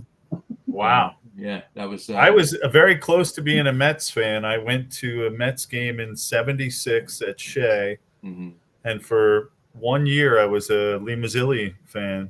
Well, who wouldn't be? How could you not be? And then the next year, I became a Thurman Munson fan, and then I was hooked on the Yanks. No, who couldn't be a Thurman Munson fan either? Yeah, and then 2 World Series in a row, 77 and 78. Like I said, May of '78, in the middle of 2 World Series, I caught that. You would think that would make me a Yankee fan. Nope. No. Yeah. My oldest son, I managed to get him to a game the last year of Shea, and took him to a game the first year of City. Wow. So if it ever gets to the point where it's cool to be a Mets fan again, he's got bragging rights. Yeah. I always thought Shea Stadium was beautiful. I love Shea Stadium, but I love City. City is just, it's I love Shea Stadium because even though it was a dump, it was our dump. It was our dump. All right. But Citi Field is by far one of the best stadiums in MLB. And I will tell you what's a close second for me is PNC Park in Pittsburgh. It's true. PNC Park in Pittsburgh is amazing. And on that note, I'll just tell you, yes, because of our Park, even though we got this, I went to see the Mets play the Pirates. Our pitching was so damn bad that the stadium ran out of fireworks for the home runs. I'm not kidding. I'm not making it up. They actually ran out. I've been to a bad Mets Pirates game as well, but at best because of our age, and yes, I am a Giants fan, but I have a soft spot for the Steelers, and yes, I've been out to Heinz Field, and that's me wearing my James Harrison jersey out in Heinz Field. So nice. But one of my favorite spots that's not too far from where Johnny was there is the Mr. Rogers Memorial. Never been. I haven't been to Pittsburgh. Oh, that is all you got to do is just walk up the river a little bit, and as you walk through this like big arch, and as you walk through the arch, they're playing "Won't You Be My Neighbor," and and then there's the statue of of Mr. Rogers right there, and it's and for someone my age, it becomes a little emotional. Sure, yeah, I haven't been in like 15 years. I need to get back there. Oh, you need to get back out there, and actually, that's to date, and I've been to a bunch of them. That's other than the one in Munich. Other than the one in Munich, that was my favorite Hofbrau house. Okay. Yes, the Hofbrau house in on the south side of Pittsburgh is amazing. It's a lot of really, fun. really good. It's really good. And if you go there when they're rolling out the their new keg for the month, and they're doing their whole thing, they have the band. And even though I've been to other Hofbrau houses that have tried this, other than Munich, let's just face it, Munich's the Hofbrau house, but all the other ones, the whole crowd gets into the Ziggy's on. Nice. They do. It's amazing. There you go. I have to put up Vanessa's last comment. She said she was living across the street in Arlington, Texas, as they dug the foundation for the new Dallas Cowboys stadium. But as the three of us all know, who won the first game in that stadium? Giants. That would be the New York Football Giants. Man.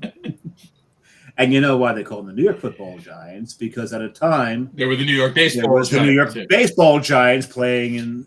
Was it the same field? Yeah. Even? the Polo Grounds. Yeah, They the played the same Polo Polo Grounds. Grounds. Yeah. Yeah. So there you go. Anyway, But anyway, so yeah, that's our sports segment for the evening. And I told John I didn't want to talk about Hey, sports. I didn't start it. Yeah. Thank you.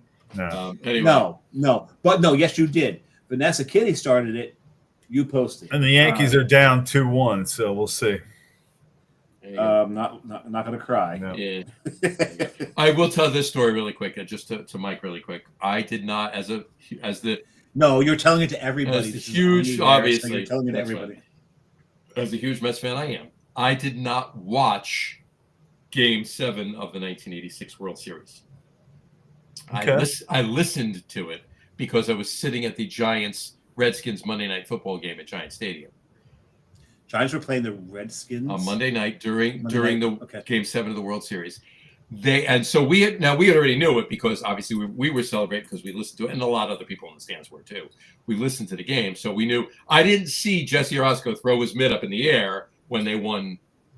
But it did hit John in the head. It hit me in the head all the way from Shea Stadium, but in East Rutherford. But but they actually stopped play on the field when the Mets won the World Series to announce the Mets were the world champs, and everybody in the stadium. Because back then there wasn't a lot of traveling, right? Not like now, half the stadium is the other team's fans, right? Yeah. Back then it was all Giants fans, but it was either Yankees fans or Mets fans. So the Mets fans were happy because the Mets won the World Series, and the Yankees fans were happy because the Red Sox didn't win the World Series. Yeah. Of course. I as a Yankee fan, I remember cutting school the day of the 86 parade because I'd never been to a ticker tape parade. So my buddy and I from Freehold took the Staten Island ferry over to downtown and got there early. And I remember I high-fived Gary Carter in the back of a Mercedes. That's awesome.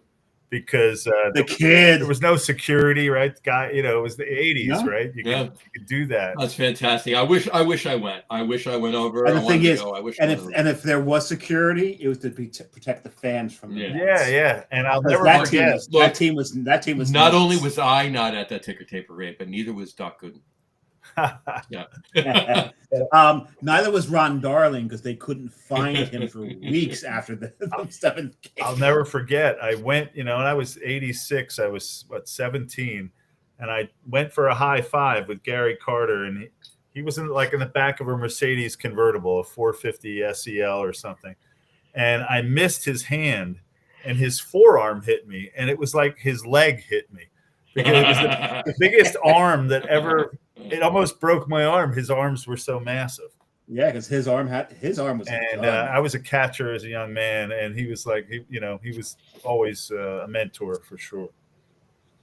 Great player. And I love the fact that he went to the Hall of Fame as a Met and not an Expo.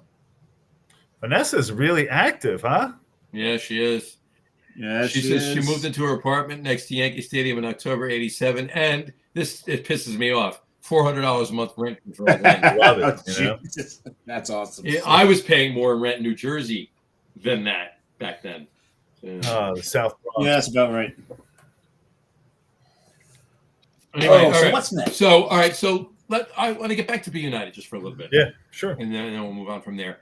Talk about the different. I mean, you can get into some breweries if you want, but talk about the different countries' beers that Be United brings into the country.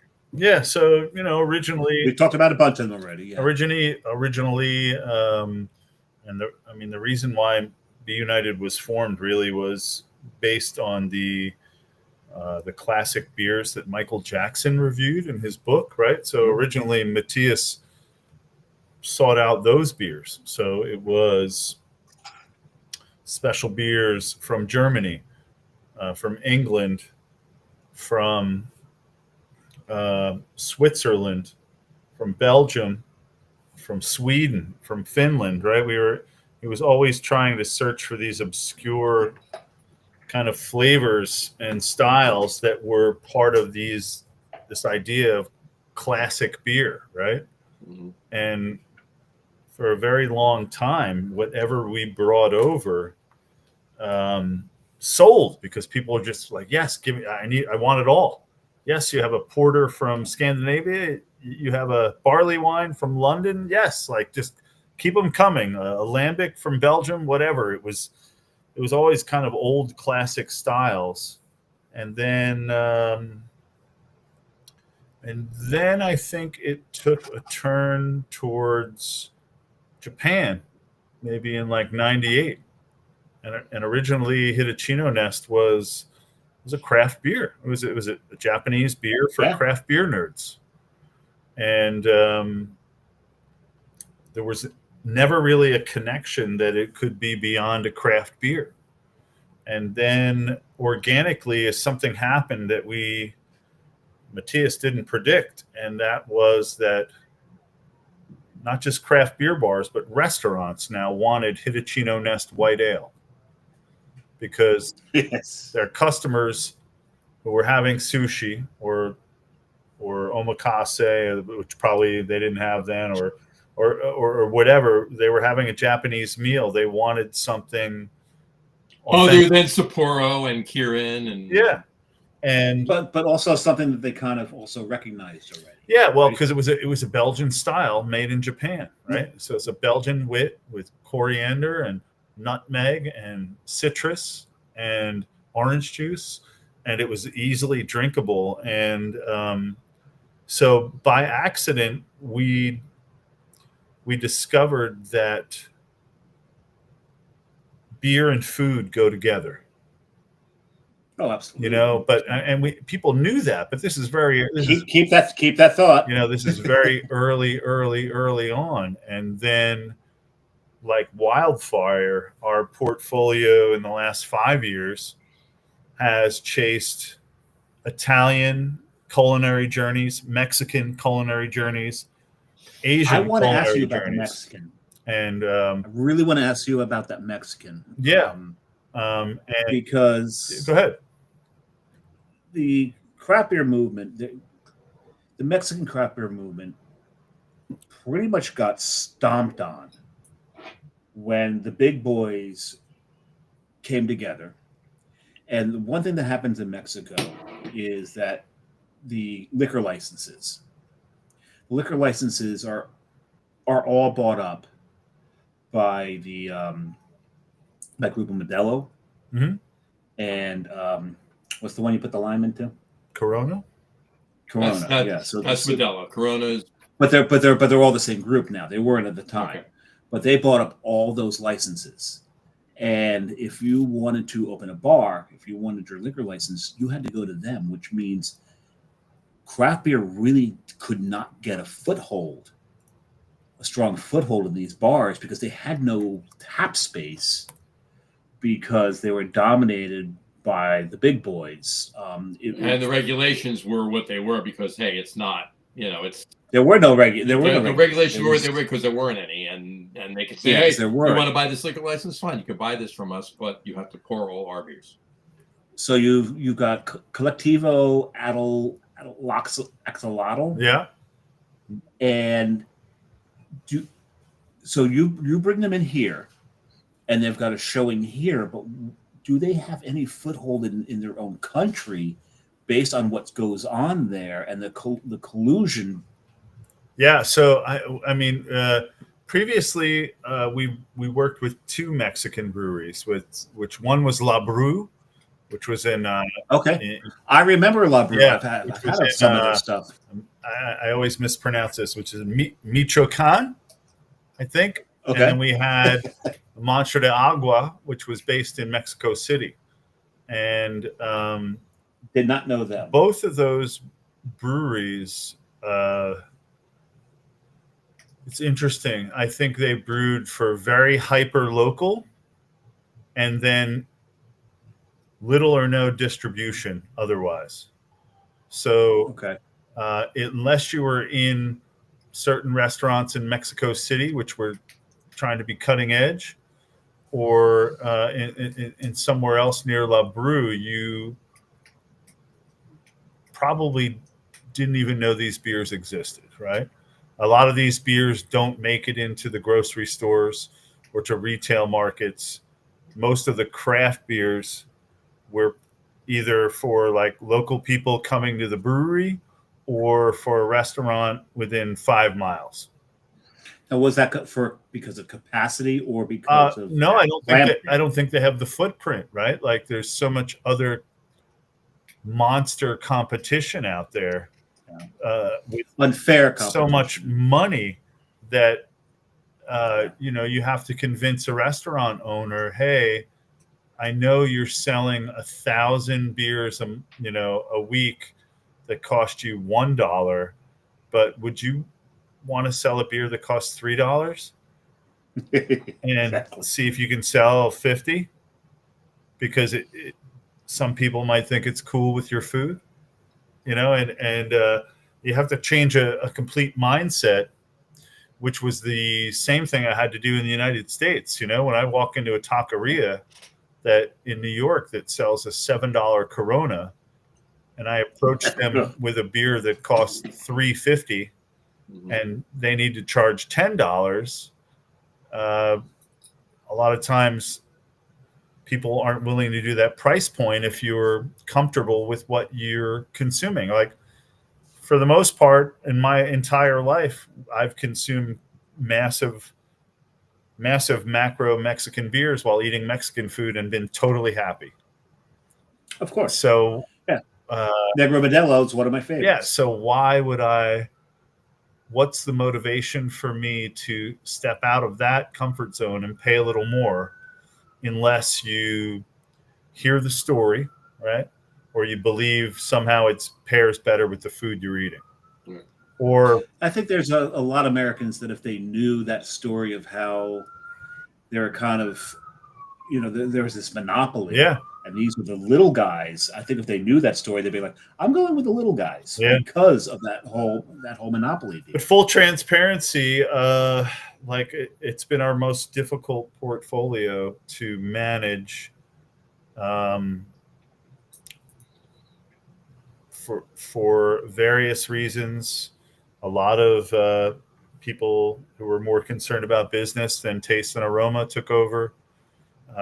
There was suspect quality issues where, a little bit of yeast or a little opening in a can could ruin a pallet of beer, and that could be thousands of dollars and could take months to replace. And so I remember La Brew had some quality issues. Yeah, at this point, I think we're ready for a restart in Mexico, but with very limited stock, almost no stock of either of those beers, and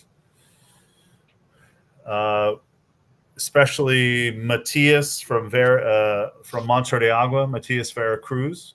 He is more of a visionary and a scientist and a recipe maker who lives in a commune on the mountains and the foothills of living the life of Mexico City. And what he does is use local herbs and fruits to create recipes. So he created a beautiful prickly pear agave water pale ale called Nachtli, which is wonderful. Oh, that sounds wonderful. Yeah. But a lot of the times when this is for the entire world, when you produce a beer that you originally would produce it locally, you have an idea that you're going to probably sell through that in 2 months, right? That if you make this amount, if you sell it at your bar, you're good. And then 2 months later, it'll be a fresh one and everyone's going to be happy. But when you import that beer to the US and that beer is on a shelf for 6 months, that's when people have scientific discoveries happening. And it's a great way to put that. And there are times a year later where you're like, what's happening to this beer? And the producer says, well, I don't know. We've never had a year-old version of that beer because we always sell it in 3 weeks. Right. And so because of the agave water fermentable sugars and a lot of fruit in that beer and maybe suspect yeast straining, we've had a lot of beer that hasn't been stable because yeast is reactivated by the sugars from the fruits. So you have ruptures and we've had beers that have changed. Like some have changed, gone bad, and then gone good. Some have exploded. But when you're in a market that, especially with the American palate, is ready for consistency always at consistency rather than experimental taste and aroma, you can't sell that beer to everybody. No, you can't. You can't. Exactly. You can't. And it's tough. So that's a big pain point for me because Mexican food is huge everywhere, and we want like great craft Mexican global globally, and yeah, specifically within a mile of where I'm sitting right now, there are 6 Mexican restaurants. And I please. don't mean where do I live? I'm not talking about you. Yeah.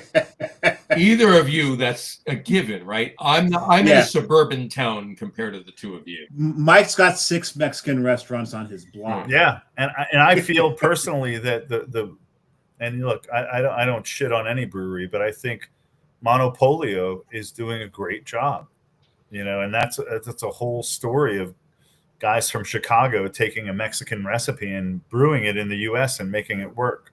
And we're hoping to do the same. We've brought Matias Veracruz to OEC to brew Mexican beers on U.S. soil where we had control of it, and we did do a guava. Are you naming the beer Matias Squared? What's that? Are you naming the beer Matias Squared? No. It's weird that they have the same name. Couple of Matiases, but we've tried, and we're going to do that always with producers from Japan and from Italy. We're inviting brewers that we work with to come to the U.S. and create recipes so that we can have one product imported from Italy that's authentic and cost $100 a case, but one product from Italy that's experimental with a Connecticut brewer that maybe costs $58 a case. And we're asking people. So my Stein just caught up. Yeah, and we're asking. I'm surprised. People, I'm surprised I made it. I am too. Go ahead. We're asking people to take that like cultural leap of faith, right? If you buy a Japanese beer made in Italy or Canada, why wouldn't you buy a Japanese beer made in Connecticut? Why wouldn't? Yeah, you're right. So we're doing the same thing with Italy and Mexico, maybe, but it's a struggle, right? We've got a lot of weird business things happening where also Mexico is highly effective, and we're not looking to raise the price of Mexican beer by any amount of money. No, not at all. Of course not.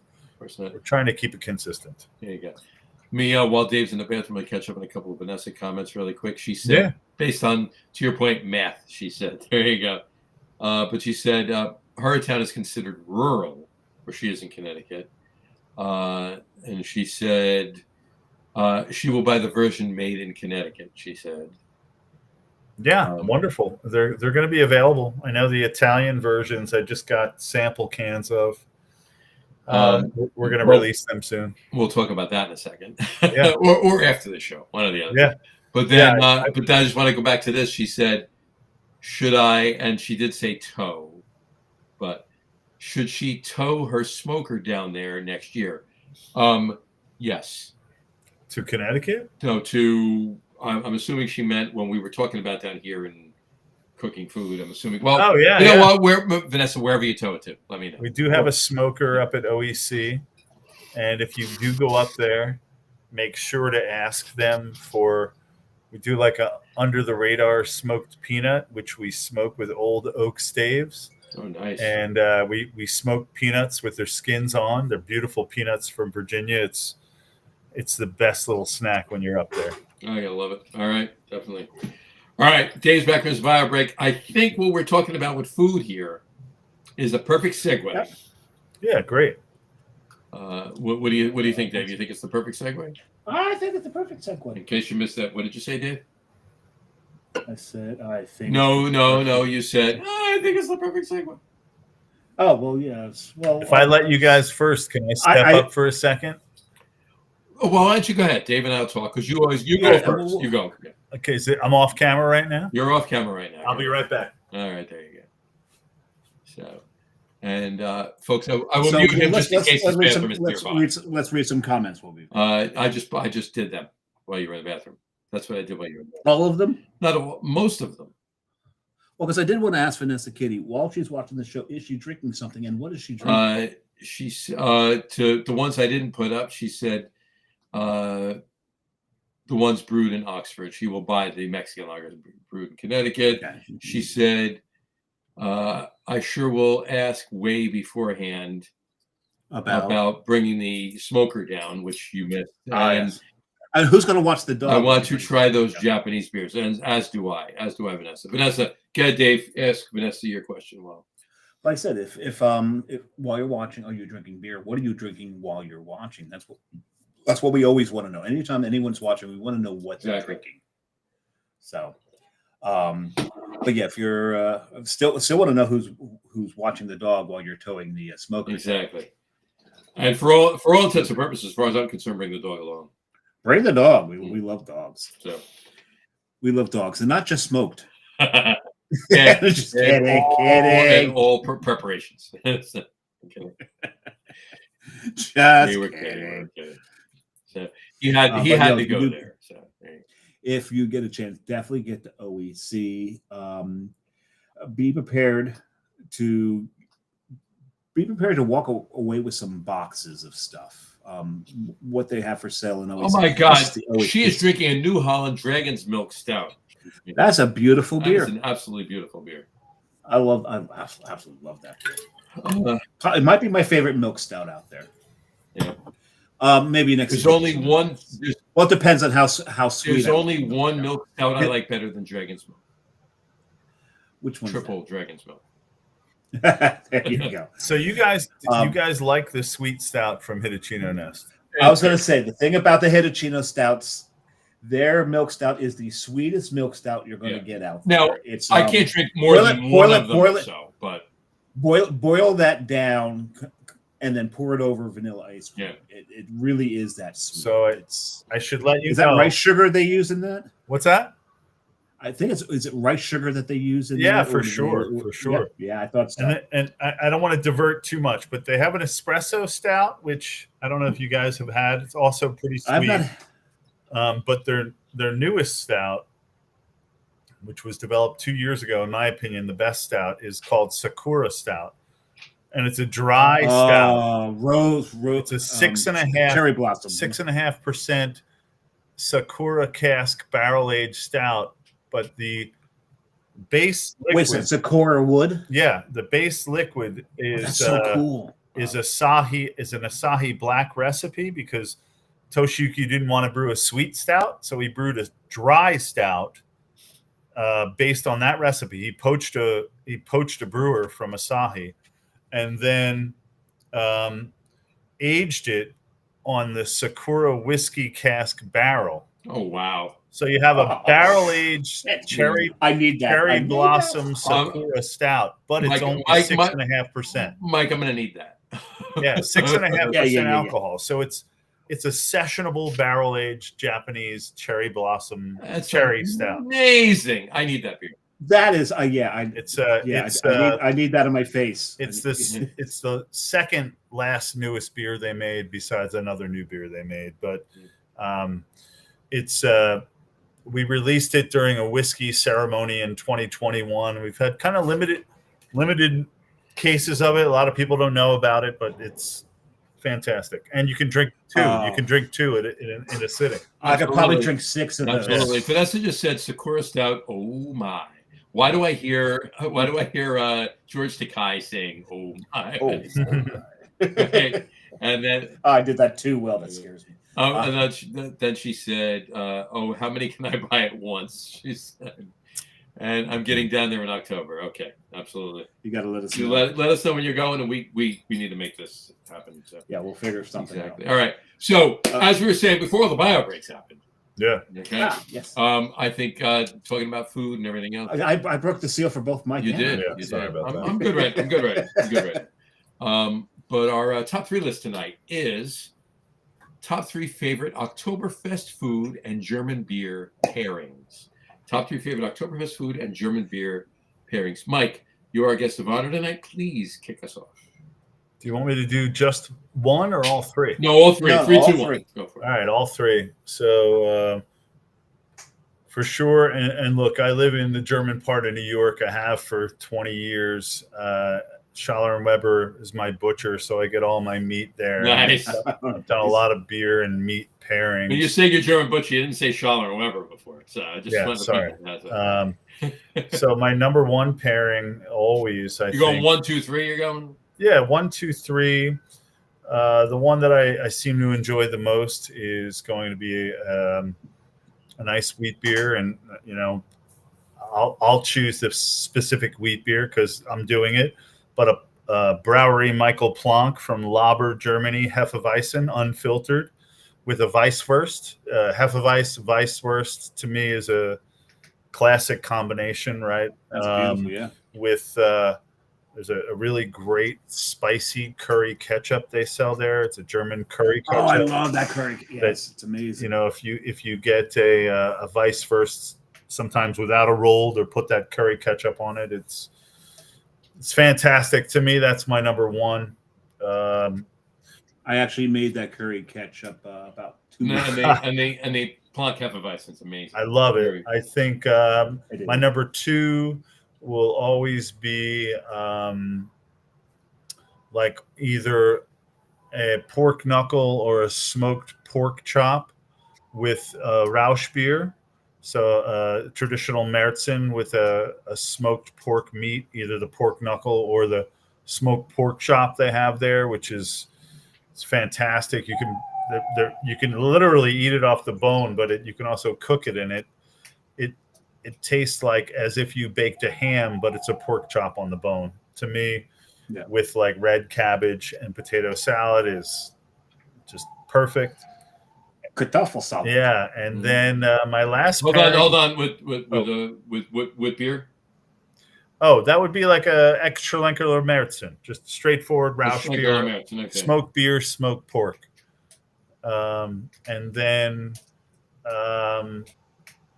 to finish, I'll pull one from my portfolio, but it would be always like a German chocolate cake with a smoked Doppelbock. So like an Schlenkerla Eich or an aged Eich that's a oak smoked Doppelbock that's 8% and sweet and smoky with a sweet and fruit-based dessert. Yeah, that gets me going. The German chocolate cake or the Black Forest? Like a German chocolate cake or Black Forest. No. Like deep chocolate, deep smoke. I don't eat many of these things anymore. I'm trying to stay alive, but when I was younger, I would. That's always a struggle. I would always eat these things. Germans don't do a lot of the milk chocolate; they like the dark chocolate, and I agree with them on that. Yeah, 100%. But yeah, those are things. Those are things I love. There you go. All right, Samurai, you're up. My number 3, I kept it very simple for my number 3. I'm gonna go 3, 2, 1. Go for it. Kept it simple on my number 3. I am a whore for Bavarian pretzels. I was gonna say that. I love them. Just absolutely love them. And if I'm gonna have one, just sticking with the theme, I love it with a straight up Märzen. Yeah. Any particular one? Put in the Paul Lanner one, because when I was thinking of the Paul Lanner goes extremely well with the pretzel. There you go. My number 2, I really, really, really enjoy schnitzel. Yeah. A couple days ago, Carrie. Hold on. Pork or Wiener? Pork schnitzel. Or chicken.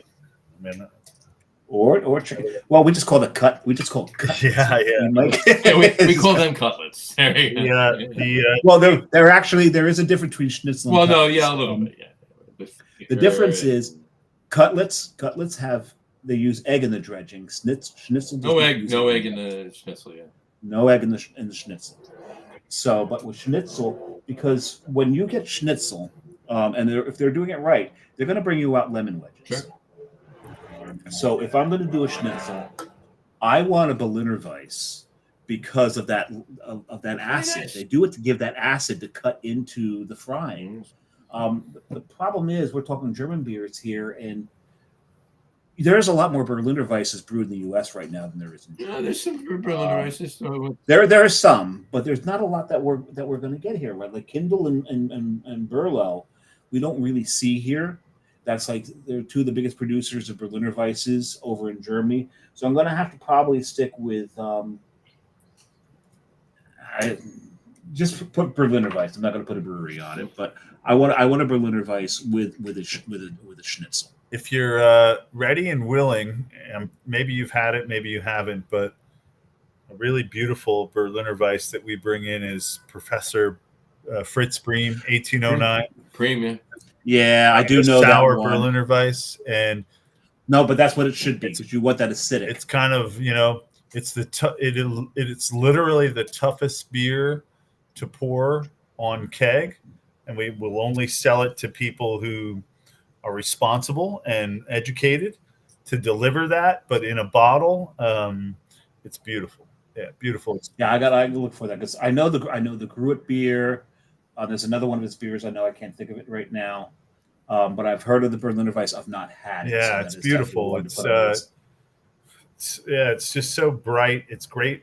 It's a beautiful summer beer too. Like while it's still warm, it's probably a great time to have one.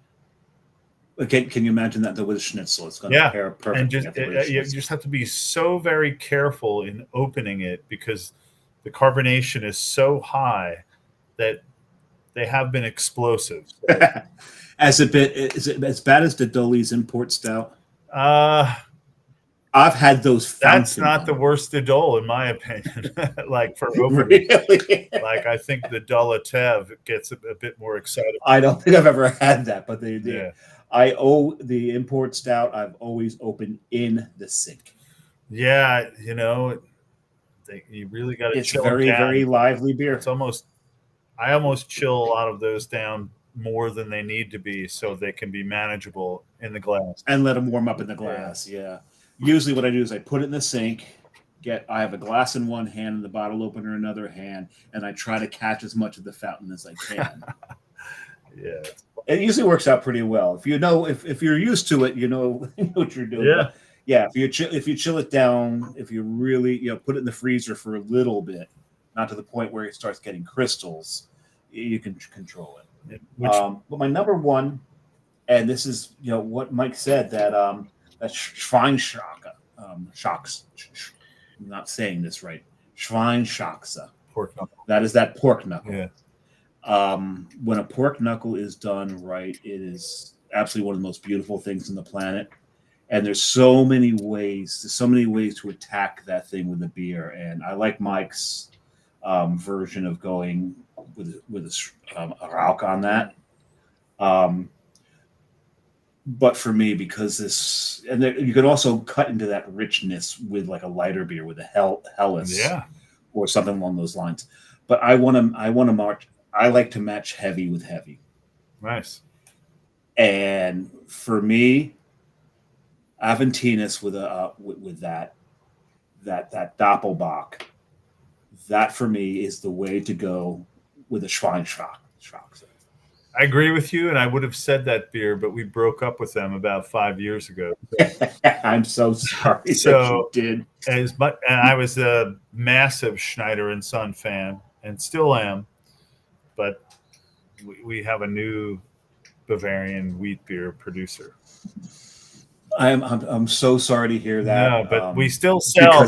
We still are able to sell vintage Schneider, and we still have some. You have vintage Augustine. I don't know if we have Aventinus anymore, but we also had some vintage distilled Schneider, which was Aventinus distilled into a spirit. Holy God! Aged, aged on Chardonnay barrels. John, are you paying attention? I'm writing this down because I got a list for Mike that I don't know if we're allowed to sell them or if they exist, but I think there are still bottles up at the OEC tasting room. I know I have a bottle, and I remember I first had it at Gingerbread Man. Can you get a second? And you have a distilled spirit that's like 45% alcohol, whatever proof, that tastes like the banana and cloves, phenols and esters of a Aventinus, but it's a spirit. Pretty fun experience. The Aventinus Doppel or the Aventinus Ice? I think we had both at one point for sure. Yeah. Which they distill the I don't with the distilled, I think it's the regular Aventinus. It's probably and I also have a vinegar they made from them as well, because we're pretty into vinegars up at OEC. So yes, as you mentioned. That's kind of fun on a salad. I can imagine. Yeah. So I have a feeling I may have stolen some of John's thunder from the middle finger he gave me while I was mentioning my number one, or he was giving me the number one because he thought I would bring up the fact that I've had Aventinus while sitting in Schneider. You don't need to mention it every time we talk about it. Can I mention all the things you need to mention every time? That never mind. Yeah, I do because I like to torture you. All right. All right. I have one over mention. Have to give you one over mention. You got it. All right. And that would be a Bavarian pretzel. All right. And I'm drinking that. I'm eating that while drinking a Urige Stickerwall. Very nice. Say the Urige Classic? Not the classic, the Sticker. The Sticker. Oh, the Sticker. Right on. And then so that's my honorable mention. Have to go there with that. But my top three, I'm going 3, 2, 1. So my number 3 is Wiener Schnitzel. I'm not going pork, I'm going veal. Wiener Schnitzel. But not with what the hell is this? Know what you do? Oh, it just something just popped up on my computer over here. Not like you said, you're like your pork schnitzel with the lemon wedges and everything, and that's a classic preparation. But another classic preparation is a Hunter sauce, the rich brown gravy with the mushrooms. Yeah. Okay, so that's how I'm preparing my Wiener Schnitzel, and I'm drinking an Eyinger Celebrator with that. Nice. You mean this? That one right there. Yeah. Right We lost Mike. Where did he go? I think he just turned his camera off. No, sorry. Right. Sorry about that. Oh, no worries. Something's on fire, Mike. No. Sorry about that. I got you. Anyway, moving on. So my number 2, one of my favorite Oktoberfest dishes. I must get it a couple of times every year. Just had it this past Saturday, and that would be sauerbraten. Uh-huh. My favorite. Sauerbraten. That is such a great colon cleanser. Sauerbraten's amazing, and of course, gotta get sauerbraten with a potato pancake, red cabbage, and Spätzle. That's the only way I need it on the plate. Right? That's it. So, yeah. And that's the Spätzle soaks up all that liquid from the sauerbraten. Absolutely. Mm-hmm. And with that, I just can't put it next to the red cabbage. I can't stand red. Well, no. Yeah, no. You need that potato pancake as the barrier. It's got to be. Yeah, that's the barrier. There's the sauerbraten. Yeah. Red cabbage. You need a line of demarcation. To be honest with you, I'm fine with an entire other plate of Spätzle. That's good with. But I like it with the gravy. No, you have to have the gravy. You have to have the sauerbraten gravy. Yeah, absolutely. You have to have them with the ginger snaps and everything else. It's amazing. You have to have that on there. But I'm drinking an Aventinus with that. Yes.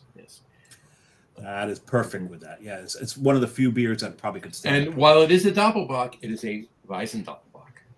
It's a Weizen Doppelbock. Yes. Mm-hmm. I stand corrected. I sit corrected. You sit corrected. You're not standing corrected. Yes. There you go. And my number 1, and Dave can probably guess what my number 1 is. Might be some kind of meat and tube form. Exactly, and it starts with what letter? What all the best things start with? Exactly. A B, B. right? Exactly. That would be a bratwurst. Like Be United. Be United. There you go. Exactly. There you go. So, and a bratwurst, and I am drinking with my bratwurst. By the way, I'm having two bratwursts. I'm having a bratwurst with sauerkraut, really well made sauerkraut, and I'm also having a bratwurst with beer onions. Okay. So I'm having both. And of course mustard, but that's a given, right? Yeah. But I'm drinking a Weihenstephaner Vitus with that. I knew Vitus would come into this at some point. That is my favorite Weihenstephaner. Yeah. Corbinian is good, and of course the Hef is just it's classic, right? But that's the Vitus is what I'm drinking while I'm eating my 2 or 6 bratwursts. There you go. Oh, I thought you were going to have a different beer for each one of your preparations. No, just a Vitus or 2 or 3. There you go. So there's mine. You mean these guys? Those guys right there, Weihenstephaner, right there. Yes. Okay. Which I don't care. Look, we can put this together, the 3 of us and many more. Okay, 15 years from now, we are going. It's 14 now, isn't it?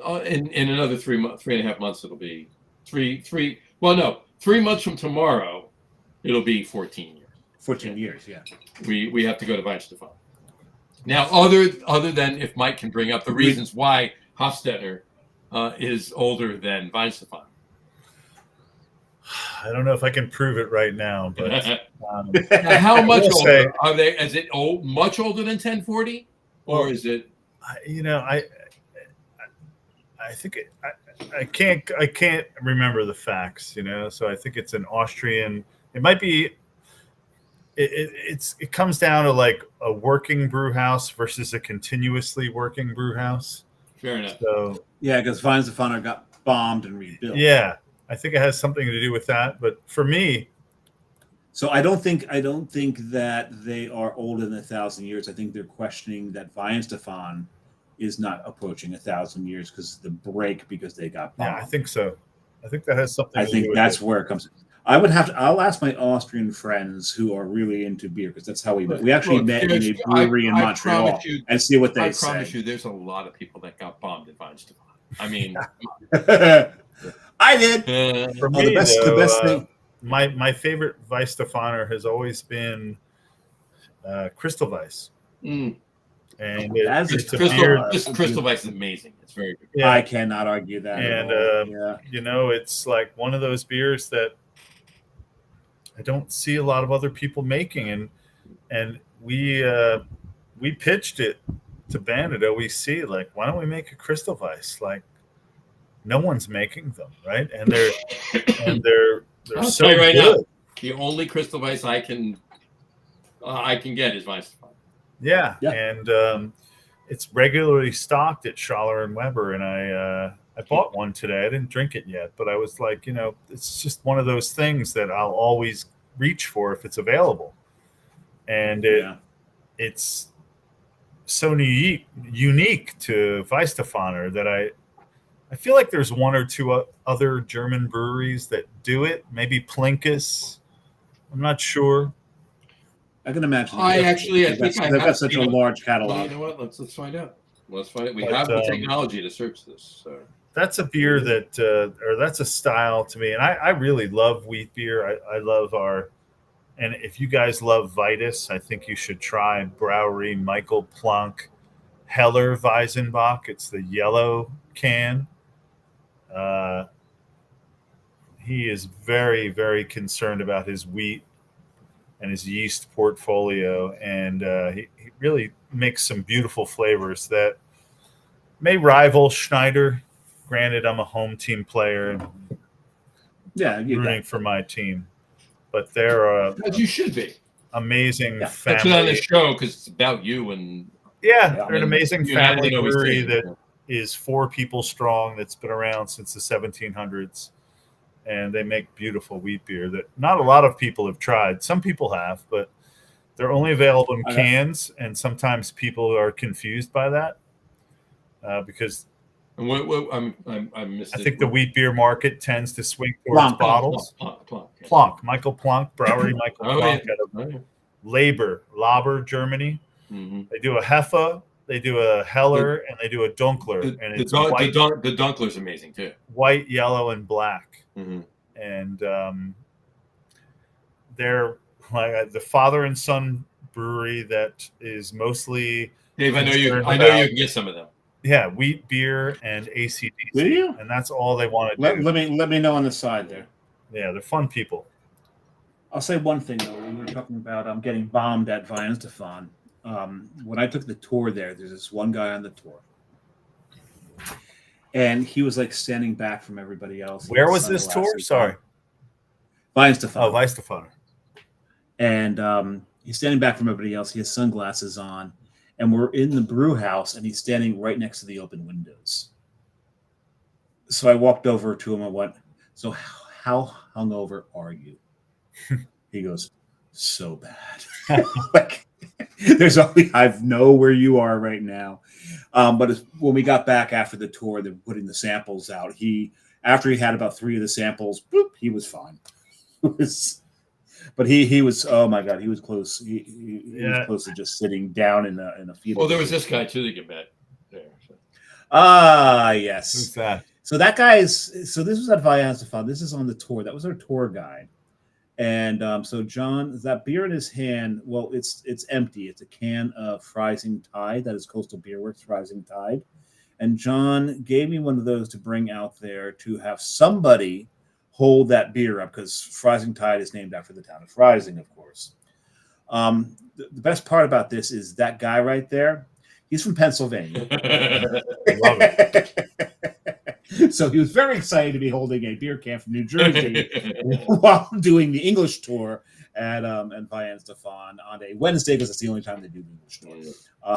But yeah, it was a lot. We ended up meeting a handful of American brewers that I guess were interning in Germany recently. Well, it's a college. Yeah. And Greg Zaccardi was over there and brewed in Germany. Yeah, it's kind of exciting to see when like we were in a Thaler brewery and there was a guy from New Jersey. He's like, "Hey, what's up? I know OEC." I'm like, "What? How? What do you mean?" Like, and the best part, they're learning. Well, the best part is the Braustable, which is their dining, the restaurant. Yeah. If you look on the side of the door, there's a couple placards there.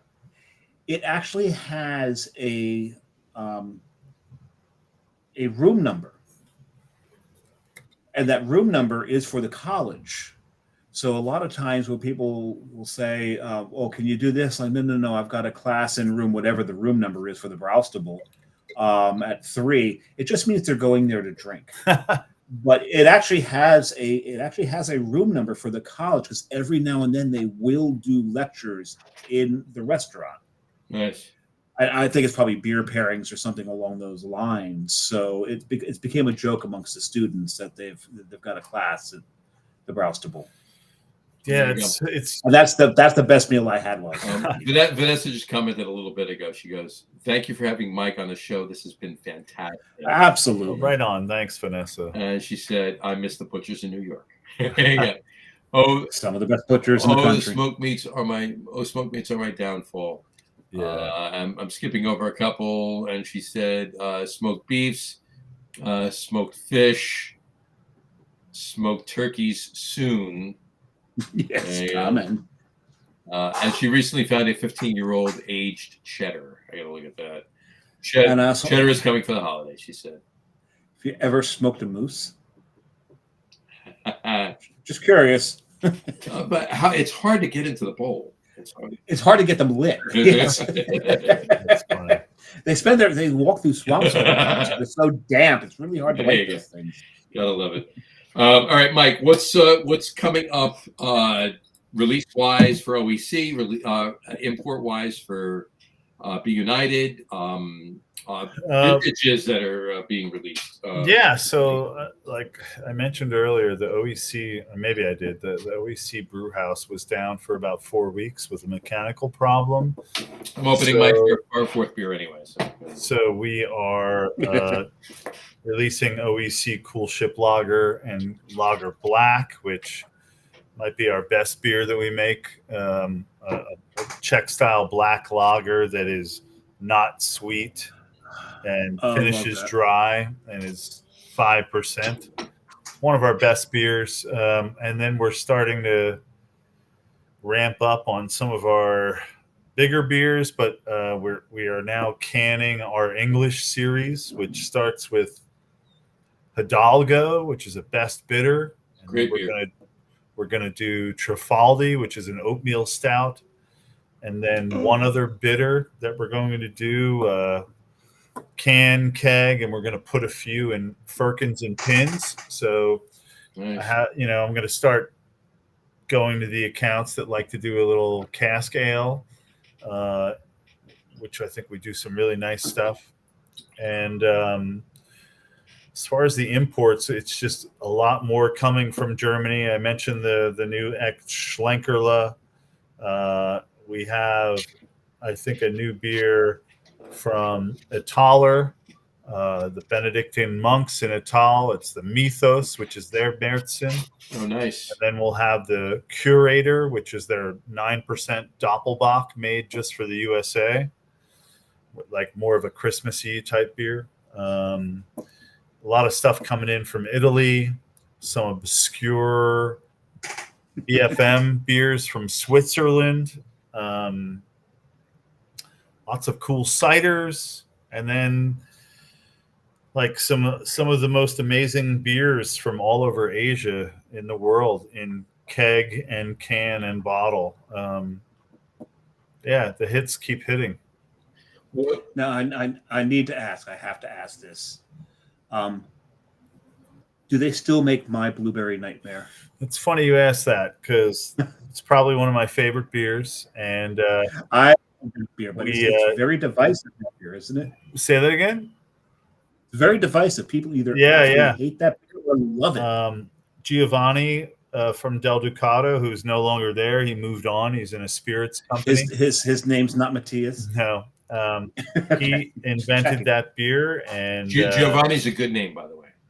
We still have, you know, in translation, we don't sell it, but there are still singular bottles that are left because, but we don't sell it anymore. It was a very obscure kind of balsamic vinegar blueberry sour. Oh, it makes a hell of a salad dressing. Yeah, it really does. But I did that. Giovanni has come back to us. Del Ducato a few years ago was sold to Duvel. So Del Ducato still makes some beautiful craft beers, but they have the power and money from Duvel to have a laboratory. So now their beers are consistent. They're not, it wasn't a corporate takeover. So they still make fun beers, but since Giovanni left, they don't make obscure beers. And that beer will, if you ever find it on a shelf, buy it. It'll never be made again. But we've made... I know places to look. He came to OEC Brewery 2 weeks ago to... Giovanni? To do a collaboration to try and create... We did it last year with him. We created a peach salt ale in cans from our own peaches and Calabrian salt that he gathered. Wow. Unfortunately, it had like a shelf life of 2 weeks and then exploded. But for 2 weeks, it was the best beer he ever had. And then it was a bomb.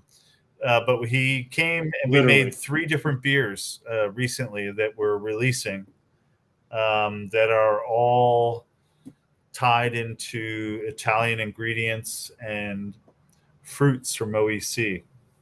I haven't tasted them yet. I just have one in my pocket or in my basket right now that I picked up for my coworker. It's a hibiscus sea salt goza from Italy. Nice. You know, we're gonna wait and see. but we Italian But imports.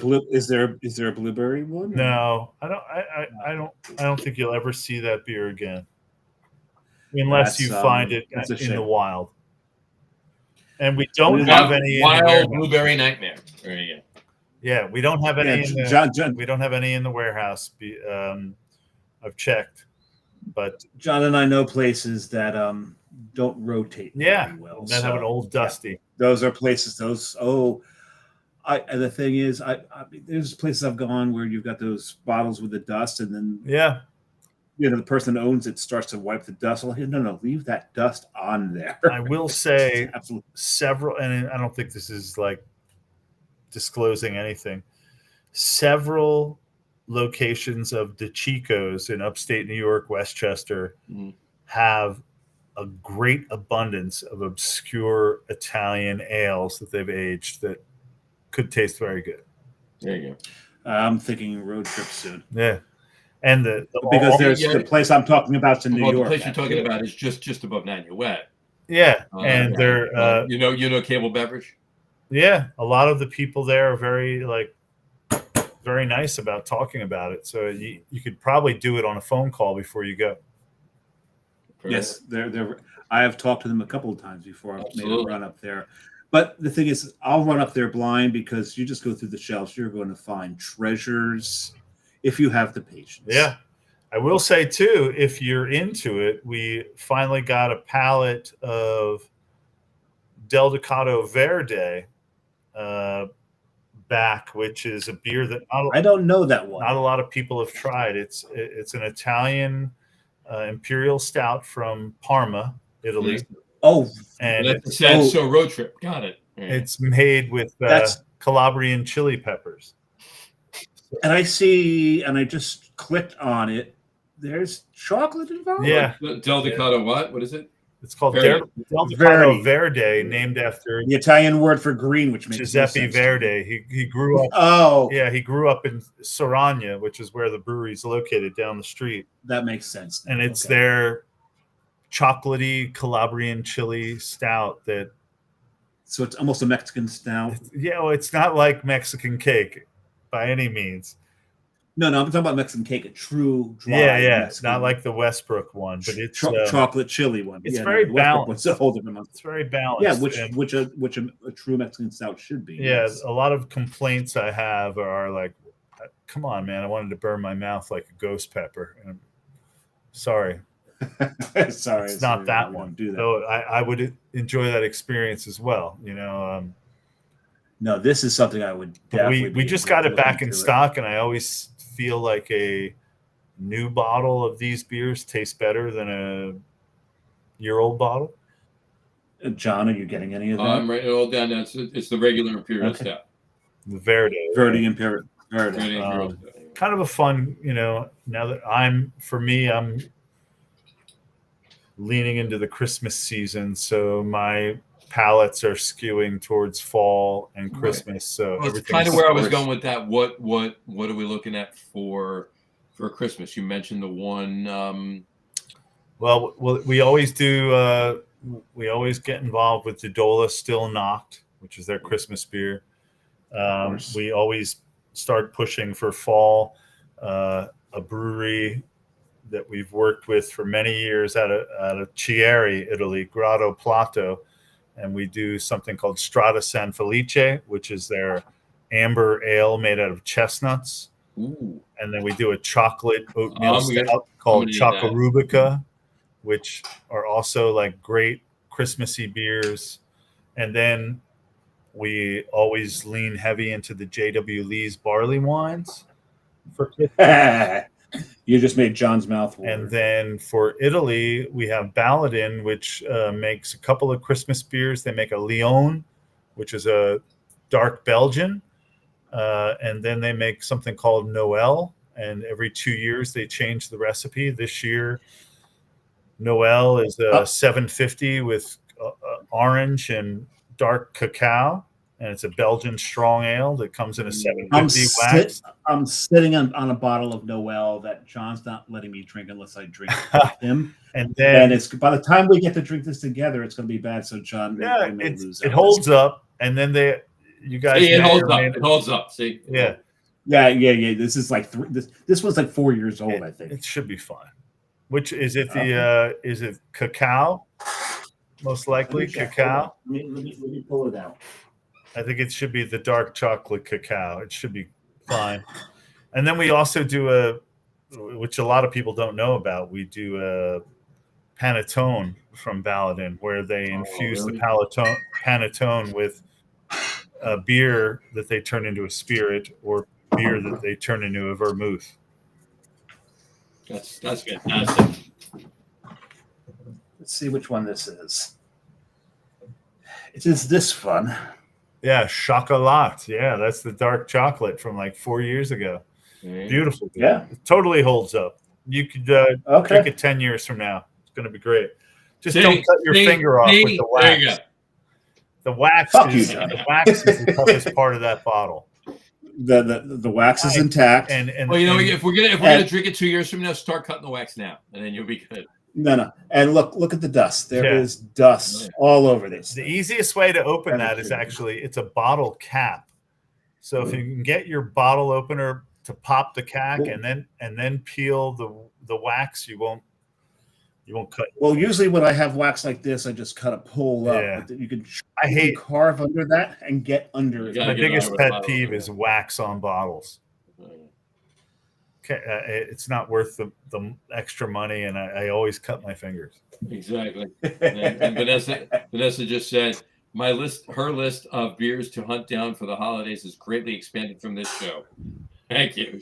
Let's see if there's enough in your enough room in the recumbent trike to carry it all. Yeah, I think anybody we do have available a lot of J.W. Lee's barley wine that is aged on Lagavulin or Willoughby sherry or port casks. Mm-hmm. They're little 9.7 ounce bottles.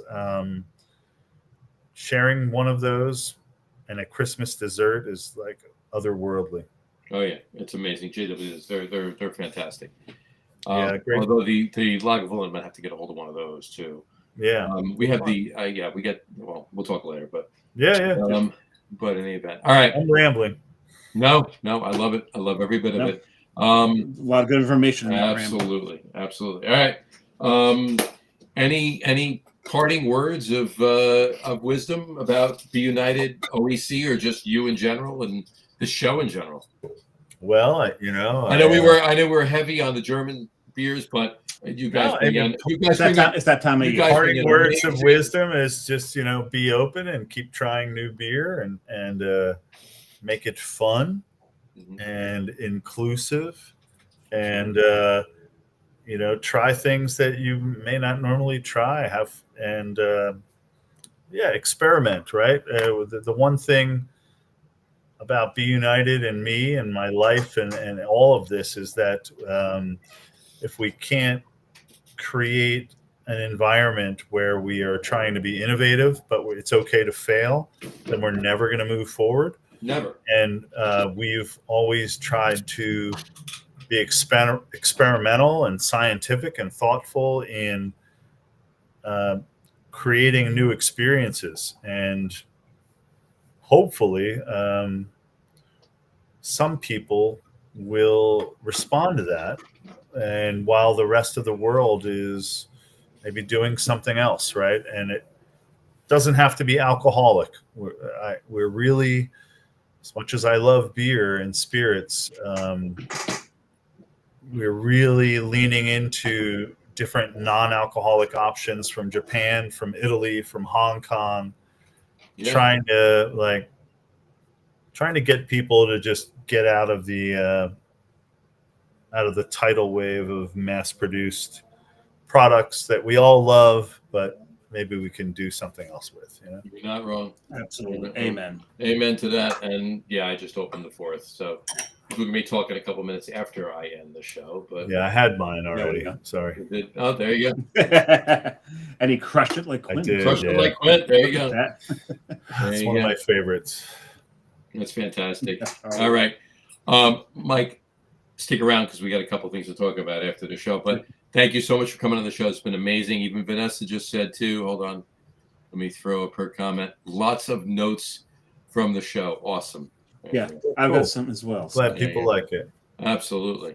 All right. Once again, Mike, thanks for coming on the show. Stick around. We got to talk for a couple minutes. On that note, we'll wrap up the show for today. We want to thank everybody for watching. And for those of you just listening to the audio podcast, thank you for listening. Don't forget to visit our website, www.logroom.com. That's LEGERROOM.com. And please remember, like us and follow us on all of our social media, Facebook, Twitter, Instagram, and of course, our YouTube channel. All of them are at The Lager Room. Remember, we go live with the video podcast on Facebook, YouTube, X, and Twitch every Tuesday night around 6:30 p.m. Eastern Time. And for those of you who just want to listen to the audio podcast, you can do so on our audio host, Spreaker, as well as iHeartRadio, Apple Podcasts, Spotify, Odyssey, Audible, Pandora, Amazon Music Podcast, iTunes Music, YouTube Music, TuneIn, Podcast Addict, Castbox, Deezer, Podchaser, Listen Notes. Pretty much anywhere you can find an audio podcast, you will find the Lager Room Guys Craft Beer Podcast. And if you haven't done so already, please subscribe to one or more of those feeds, and you will never miss a show. Again, thanks for following along with us. Have a great rest of your week. Have a wonderful weekend. Once again, Mike, thank you so much for coming on the show. It's been super informative. We're going to do that. We're going to put that Schlenker show together, too. We're going to do that. So, thanks, guys. Absolutely. Really fun. We'll put that together. Maybe we'll do that over the winter. There you go. We'll do that. Definitely. Yeah. That's a good time. That's a good time to do that show. But anyway, thanks for coming on. Stick around. We'll talk in a minute. Guys, have a great week. Have a great rest of your week. Have a wonderful weekend. And we'll talk to you. An 8-1. Thank you. Over an 8. Awesome. What's that? That's a rating for the show? Rating. Oh, I rate his outro every week because it's a script, and there's times where he's just stumbled all over himself, and there's times. Depends on how much I've had to drink. I just opened my fourth beer, and they've all been around 5%. So I'm good. There's times where he's had a lot to drink, but it's just like he's savantly autopilot. I was And just trying nailed not to it. be that guy tonight. Yeah, exactly. Anyway, all right. Like I said, Right on. have a great rest of your week. Have a wonderful weekend. Drink a lot of beer, but drink responsibly, and we will talk to you next week, folks.